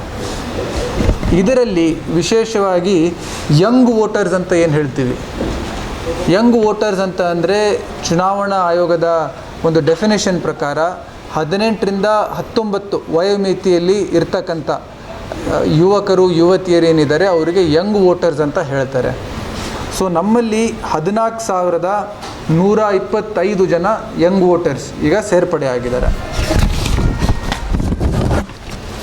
ಇದಲ್ಲದೇನೆ PWD ಪರ್ಸನ್ಸ್ ವಿತ್ ಡಿಸಬಿಲಿಟೀಸ್ ವಿಕಲಚೇತನ ಮತದಾರರು ನಮ್ಮಲ್ಲಿ 24,817 ಜನ ನಮ್ಮಲ್ಲಿ ಇರುವಂಥ ಮಾಹಿತಿ ಪ್ರಕಾರ 24,817 ಜನ ಈಗ ವಿಕಲಚೇತನ ಮತದಾರರು ನಮ್ಮ ಈಗ ಕರಡು ಪಟ್ಟಿಯಲ್ಲಿ ಸೇರ್ಪಡೆ ಆಗಿದ್ದಾರೆ. ಸೊ ಇದೆಲ್ಲ ಆದಮೇಲೆ ಒಂದು EP ರೇಷಿಯೋ ಅಂತ ಇರುತ್ತೆ, ಎಲೆಕ್ಟರ್ಸ್ ಟು ಪಾಪ್ಯುಲೇಷನ್, ಮತದಾರರು ಡಿವೈಡೆಡ್ ಬೈ ನಮ್ಮ ಜನಸಂಖ್ಯೆ ಏನಿದೆ ಅದು ಒಂದು ರೇಷಿಯೋ ಅಂತ ಹೇಳ್ತಾರೆ. ಅದು ಒಂದು ನಿಗದಿತ ಮಿತಿ ಒಳಗಡೆ ಇತ್ತು ಅಂತಂದರೆ ಒಂದು ಹೆಲ್ದಿ ರೋಲಿನ ಒಂದು ಸಂಕೇತ ಅಂತ. ನಮ್ಮ ಜಿಲ್ಲೆಯಲ್ಲಿ EP ರೇಷಿಯೋ ಇವತ್ತಿನ ದಿನಕ್ಕೆ 56% ಇದೆ, 56.14 ಇದೆ. ಪರ್ಸೆಂಟ್ ಅಂತ ಹೇಳೋಕ್ಕಾಗಲ್ಲ, ರೇಷಿಯೋ 56.14 ನಮ್ಮ ರೇಷಿಯೋ ಇದೆ. ಈ ಹಿಂದೆ ಏನಿತ್ತು, ಈ SIR ಪ್ರಕ್ರಿಯೆ ಪ್ರಾರಂಭ ಆಗೋಕ್ಕಿಂತ ಮುಂಚೆ ಸುಮಾರು 70%ಗಿಂತ ಹೆಚ್ಚಿತ್ತು ಈ ರೇಷಿಯೋ. ನಮ್ಮಲ್ಲಿ ಈಗ ಜೆಂಡರ್ ರೇಷಿಯೋ 1,000 ಪುರುಷರಿಗೆ 967 ಮಹಿಳೆಯರು. So this is broadly in tune with the gender ratio in the population. 967 ಇದೆ. ಈಗ ಇನ್ನೊಂದು ಪ್ರಮುಖವಾದ ವಿಚಾರ ಹೇಳಬೇಕು ಅಂತಂದರೆ, ತಾವು ಎಲ್ಲರೂ ಬಹಳ ಇದನ್ನು ಗಮನವಹಿಸಿ ಇದನ್ನು ತಾವು ಎಲ್ಲ ಹಿಂದಿನ ಸಭೆಗಳೆಲ್ಲ ಕೇಳಿರುವಂಥ ವಿಚಾರ. ಇವಿಷ್ಟು ಇವರೆಗಿನ ಸುದ್ದಿಗಳು. ಹೀಗೆ ನೋಡ್ತಾ ಇರೋ ಆನ್ ಸ್ಪಾಟ್ ನ್ಯೂಸ್. ಇದು ಕ್ಷಿಪ್ರ, ನಿಖರ, ನೇರ. ಕಲಬುರಗಿ ಜಿಲ್ಲೆಯ ಜನರಿಗೆ ಮಿರಾ ಮೆನ್ಸ್ ಅವೆನ್ಯೂ ವತಿಯಿಂದ ಶುಭ ಸುದ್ದಿ. ಮಿರಾ ಮೆನ್ಸ್ ಅವೆನ್ಯೂ ಬಟ್ಟೆ ಶೋರೂಮ್ನಲ್ಲಿ ಬ್ರ್ಯಾಂಡೆಡ್ ರೆಡಿಮೇಡ್ ಬಟ್ಟೆಗಳ ಮೇಲೆ ಅಪ್ ಟು 50% ಡಿಸ್ಕೌಂಟ್. ಮತ್ತ್ಯಾಕೆ ತಡ, ಹಿಂದೆ ಭೇಟಿ ನೀಡಿ ನಿಮ್ಮ ಮೀರಾ ಮೆನ್ಸ್ ಅವೆನ್ಯೂನಲ್ಲಿ.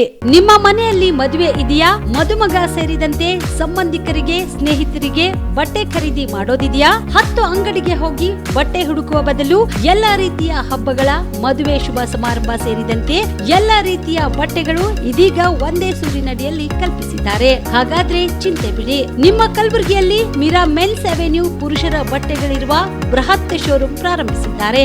ಇಲ್ಲಿ Manyavar, Blackberry, Jack and Jones, Rare Rabbit, Spykar, Indian Terrain, Arrow, Mufti, US Polo ಸೇರಿದಂತೆ ಎಲ್ಲಾ ರೀತಿಯ ಬ್ರಾಂಡೆಡ್ ಬಟ್ಟೆಗಳು ಇಲ್ಲಿ ಲಭ್ಯ.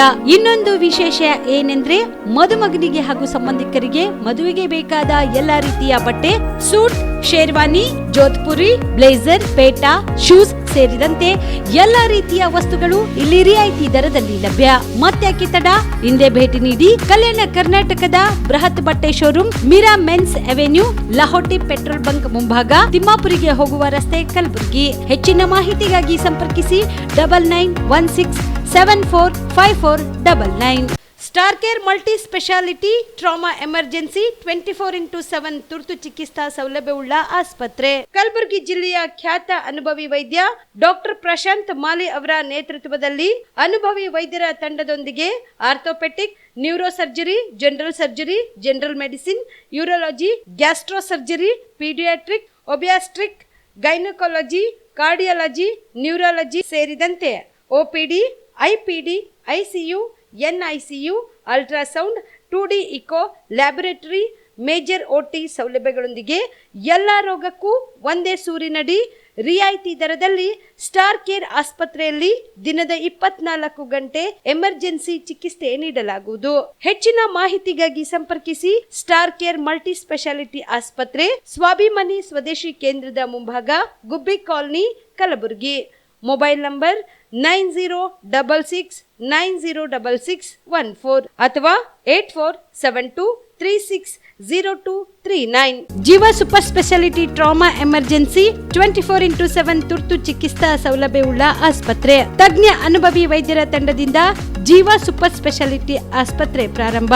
ಕಲಬುರಗಿ ಮೂಲದ ವೈದ್ಯರು ಬೆಂಗಳೂರು, ಹೈದರಾಬಾದ್, ಮುಂಬೈನಲ್ಲಿ ಕಾರ್ಯನಿರ್ವಹಿಸಿದ ತಜ್ಞ ವೈದ್ಯರ ತಂಡದಿಂದ ಇವಾಗ ಕಲಬುರಗಿಯ ಜೀವ ಸೂಪರ್ ಸ್ಪೆಷಾಲಿಟಿ ಆಸ್ಪತ್ರೆಯಲ್ಲಿ ಗುಣಮಟ್ಟದ ಚಿಕಿತ್ಸೆ.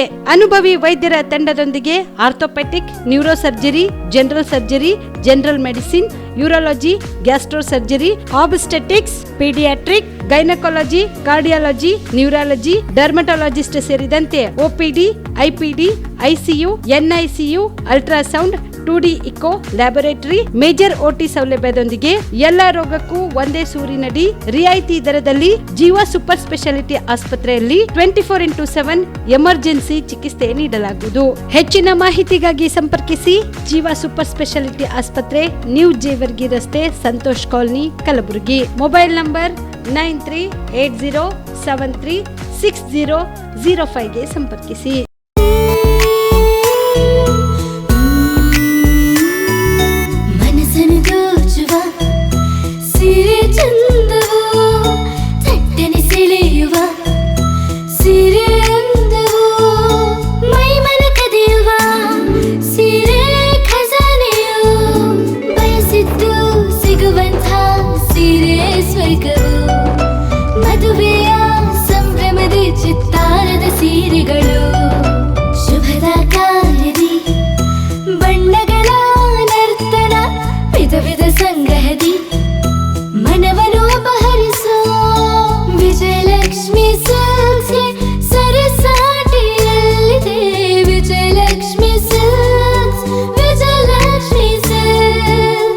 ಗುಲ್ಬರ್ಗ ಜಿಲ್ಲೆಯಲ್ಲಿಯೇ ಮಹಿಳೆಯರ ಮತ್ತು ಮಕ್ಕಳ ವಸ್ತ್ರಗಳ ಏಕೈಕ ಅತಿ ದೊಡ್ಡ showroom Vijayalakshmi silks, city centre mall, super market road, Gulbarga.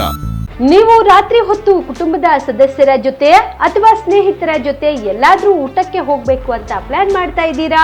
ಹಾಗಾದ್ರೆ ಕಲಬುರಗಿಯಲ್ಲಿ ಹೊಸದಾಗಿ ಪ್ರಾರಂಭವಾಗಿರುವ ಫೋರ್ಟ್ ವ್ಯೂ ಹೋಟೆಲ್ಗೆ ಒಮ್ಮೆ ಭೇಟಿ ನೀಡಿ. ಹೆರಿಟೇಜ್ ಇನ್ ಹೋಟೆಲ್ನ ಓಪನ್ ಟೆರೆಸ್ ಮೇಲೆ ಬೆಂಗಳೂರು, ದೆಹಲಿ ಮಾದರಿಯಲ್ಲಿನ ಸುಂದರ ಆಕರ್ಷಣೆ ಇಲ್ಲಿ ಕಾಣಬಹುದು. ನುರಿತ ಕುಕ್ಗಳಿಂದ ರುಚಿಕರವಾದ ಸ್ವಾದಿಷ್ಟ ಆಹಾರ ಇಲ್ಲಿ ಲಭ್ಯ. ತಣ್ಣನೆಯ ಗಾಳಿ, ತುಂತುರು ನೀರಿನ ಸೌಂಡ್ ಜೊತೆ ಕಲರ್ಫುಲ್ ಲೈಟಿಂಗ್ ನಲ್ಲಿ, ಲೈಟ್ ಮ್ಯೂಸಿಕ್ ನಲ್ಲಿ ಕಲಬುರಗಿಯ ಫೋರ್ಟ್ ಸೇರಿದಂತೆ ಕಲಬುರಗಿ ನಗರವನ್ನ ವೀಕ್ಷಿಸುತ್ತಾ ನಿಮ್ಮ ಕುಟುಂಬದವರ ಜೊತೆ ಅಥವಾ ಸ್ನೇಹಿತರ ಜೊತೆ ಊಟ ಸವಿಯಬಹುದು. ಜೊತೆಗೆ ಇಲ್ಲಿ ಬರ್ತ್ಡೇ ಪಾರ್ಟಿ ಸೇರಿದಂತೆ ಸಣ್ಣ ಪುಟ್ಟ ಪಾರ್ಟಿ ಮಾಡಲು ಎಲ್ಲಾ ರೀತಿಯ ಸೌಲಭ್ಯಗಳು ಉಂಟು. ಹೋಟೆಲ್ನ ಸಮಯ ಮಧ್ಯಾಹ್ನ 3 ಗಂಟೆಯಿಂದ ರಾತ್ರಿ 11 ಗಂಟೆವರೆಗೆ. ಹೆಚ್ಚಿನ ಮಾಹಿತಿಗಾಗಿ ಸಂಪರ್ಕಿಸಿ ಫೋರ್ಟ್ ವ್ಯೂ ಹೋಟೆಲ್, ಹೆರಿಟೇಜ್ ಇನ್ ಮೇಲುಗಡೆ, city bus stand, supermarket, Kalaburagi. Phone number 9036235555. Kalaburagi ಜಿಲ್ಲೆಗೆ ಪ್ರವಾಸ ಮಾಡ್ತಾ ಇದ್ದೀರಾ? ಅಲ್ಲಿ ಯಾವ ಹೋಟೆಲ್ನಲ್ಲಿ ಉಳಿದುಕೊಳ್ಳಬೇಕು ಎಂದು ಯೋಚಿಸ್ತಾ ಇದ್ದೀರಾ? ಹಾಗಾದ್ರೆ ಚಿಂತೆ ಯಾಕೆ? ಕಲಬುರಗಿ ಜಿಲ್ಲೆಯ ಪ್ರತಿಷ್ಠಿತ ಅತ್ಯಾಧುನಿಕ ಸೌಲಭ್ಯವುಳ್ಳ ಹೆರಿಟೇಜ್ ಇನ್ ಹೋಟೆಲ್ನಲ್ಲಿ ಉಳಿದುಕೊಳ್ಳಲು ಸೌಲಭ್ಯ ಉಂಟು.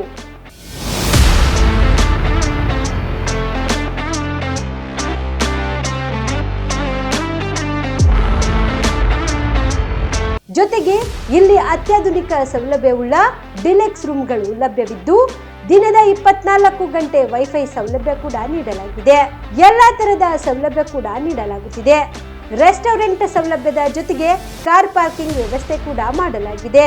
ಹೆಚ್ಚಿನ ಮಾಹಿತಿಗಾಗಿ ಸಂಪರ್ಕಿಸಿ heritage inn hotel, city bus stand, supermarket, Kalaburagi. Phone number 9702205555. ನಿಮ್ಮ ಕುಟುಂಬದ ಮದುವೆ ಪಾರ್ಟಿ, ಬರ್ತ್ಡೇ ಪಾರ್ಟಿಗೆ ಸುಂದರವಾದ ಎಲ್ಲಾ ಸೌಲಭ್ಯವುಳ್ಳ ಸ್ಥಳ ವೀಕ್ಷಿಸುತ್ತಿದ್ದೀರಾ? ಹಾಗಾದ್ರೆ ಚಿಂತೆ ಬಿಡಿ. ಕಲಬುರಗಿಯ ಆಳಂದ್ ರಸ್ತೆಯ ಕ್ರಿಸ್ಟಲ್ ಫಾರ್ಮ್ಸ್ ಹೈವೇ ರೆಸಾರ್ಟ್ಗೆ ಒಮ್ಮೆ ಭೇಟಿ ನೀಡಿ. ಹೌದು, ಕ್ರಿಸ್ಟಲ್ ಫಾರ್ಮ್ಸ್ ನಲ್ಲಿ ಸಭೆ ಸಮಾರಂಭ ನಡೆಸಲು seminar hall, birthday party, wedding reception, get together ಪಾರ್ಟಿಗಳು ಸೇರಿದಂತೆ ಎಲ್ಲಾ ಪಾರ್ಟಿಗಳು ಮಾಡಲು ವಿಶಾಲ ಹಾಗೂ ಎಲ್ಲಾ ಸೌಲಭ್ಯವುಳ್ಳ hi-tech hall, swimming pool, family restaurant, bar and restaurant, ಮಕ್ಕಳಿಗೆ ಆಟವಾಡಲು ಕಿಡ್ಸ್ ಗೇಮ್, ಸುಸಜ್ಜಿತ ಹಾಗೂ ಸುಂದರವಾದ ಶೂಟ್ ರೂಮ್, ವಿಭಿನ್ನ ಹಾಗೂ ಸ್ವಾದಭರಿತ ಕ್ಯಾಂಟಿನೆಂಟಲ್ ತಿಂಡಿಗಳು, ಜಾಗಿಂಗ್ ಟ್ರ್ಯಾಕ್, ಜಿಮ್ ಸೇರಿದಂತೆ ಎಲ್ಲಾ ಸೌಲಭ್ಯಗಳು ಕ್ರಿಸ್ಟಲ್ ಫಾರ್ಮ್ಸ್ ನಲ್ಲಿ ಲಭ್ಯ. ಹೆಚ್ಚಿನ ಮಾಹಿತಿಗಾಗಿ ಸಂಪರ್ಕಿಸಿ ಕ್ರಿಸ್ಟಲ್ ಫಾರ್ಮ್ಸ್, ಹೈವೇ ರೆಸಾರ್ಟ್, ಕೆರೆಬೋಸ್ಕ ಹತ್ತಿರ, ಆಳಂದ್ ರಸ್ತೆ, ಕಲಬುರಗಿ. Phone number 9449029555 7406215555.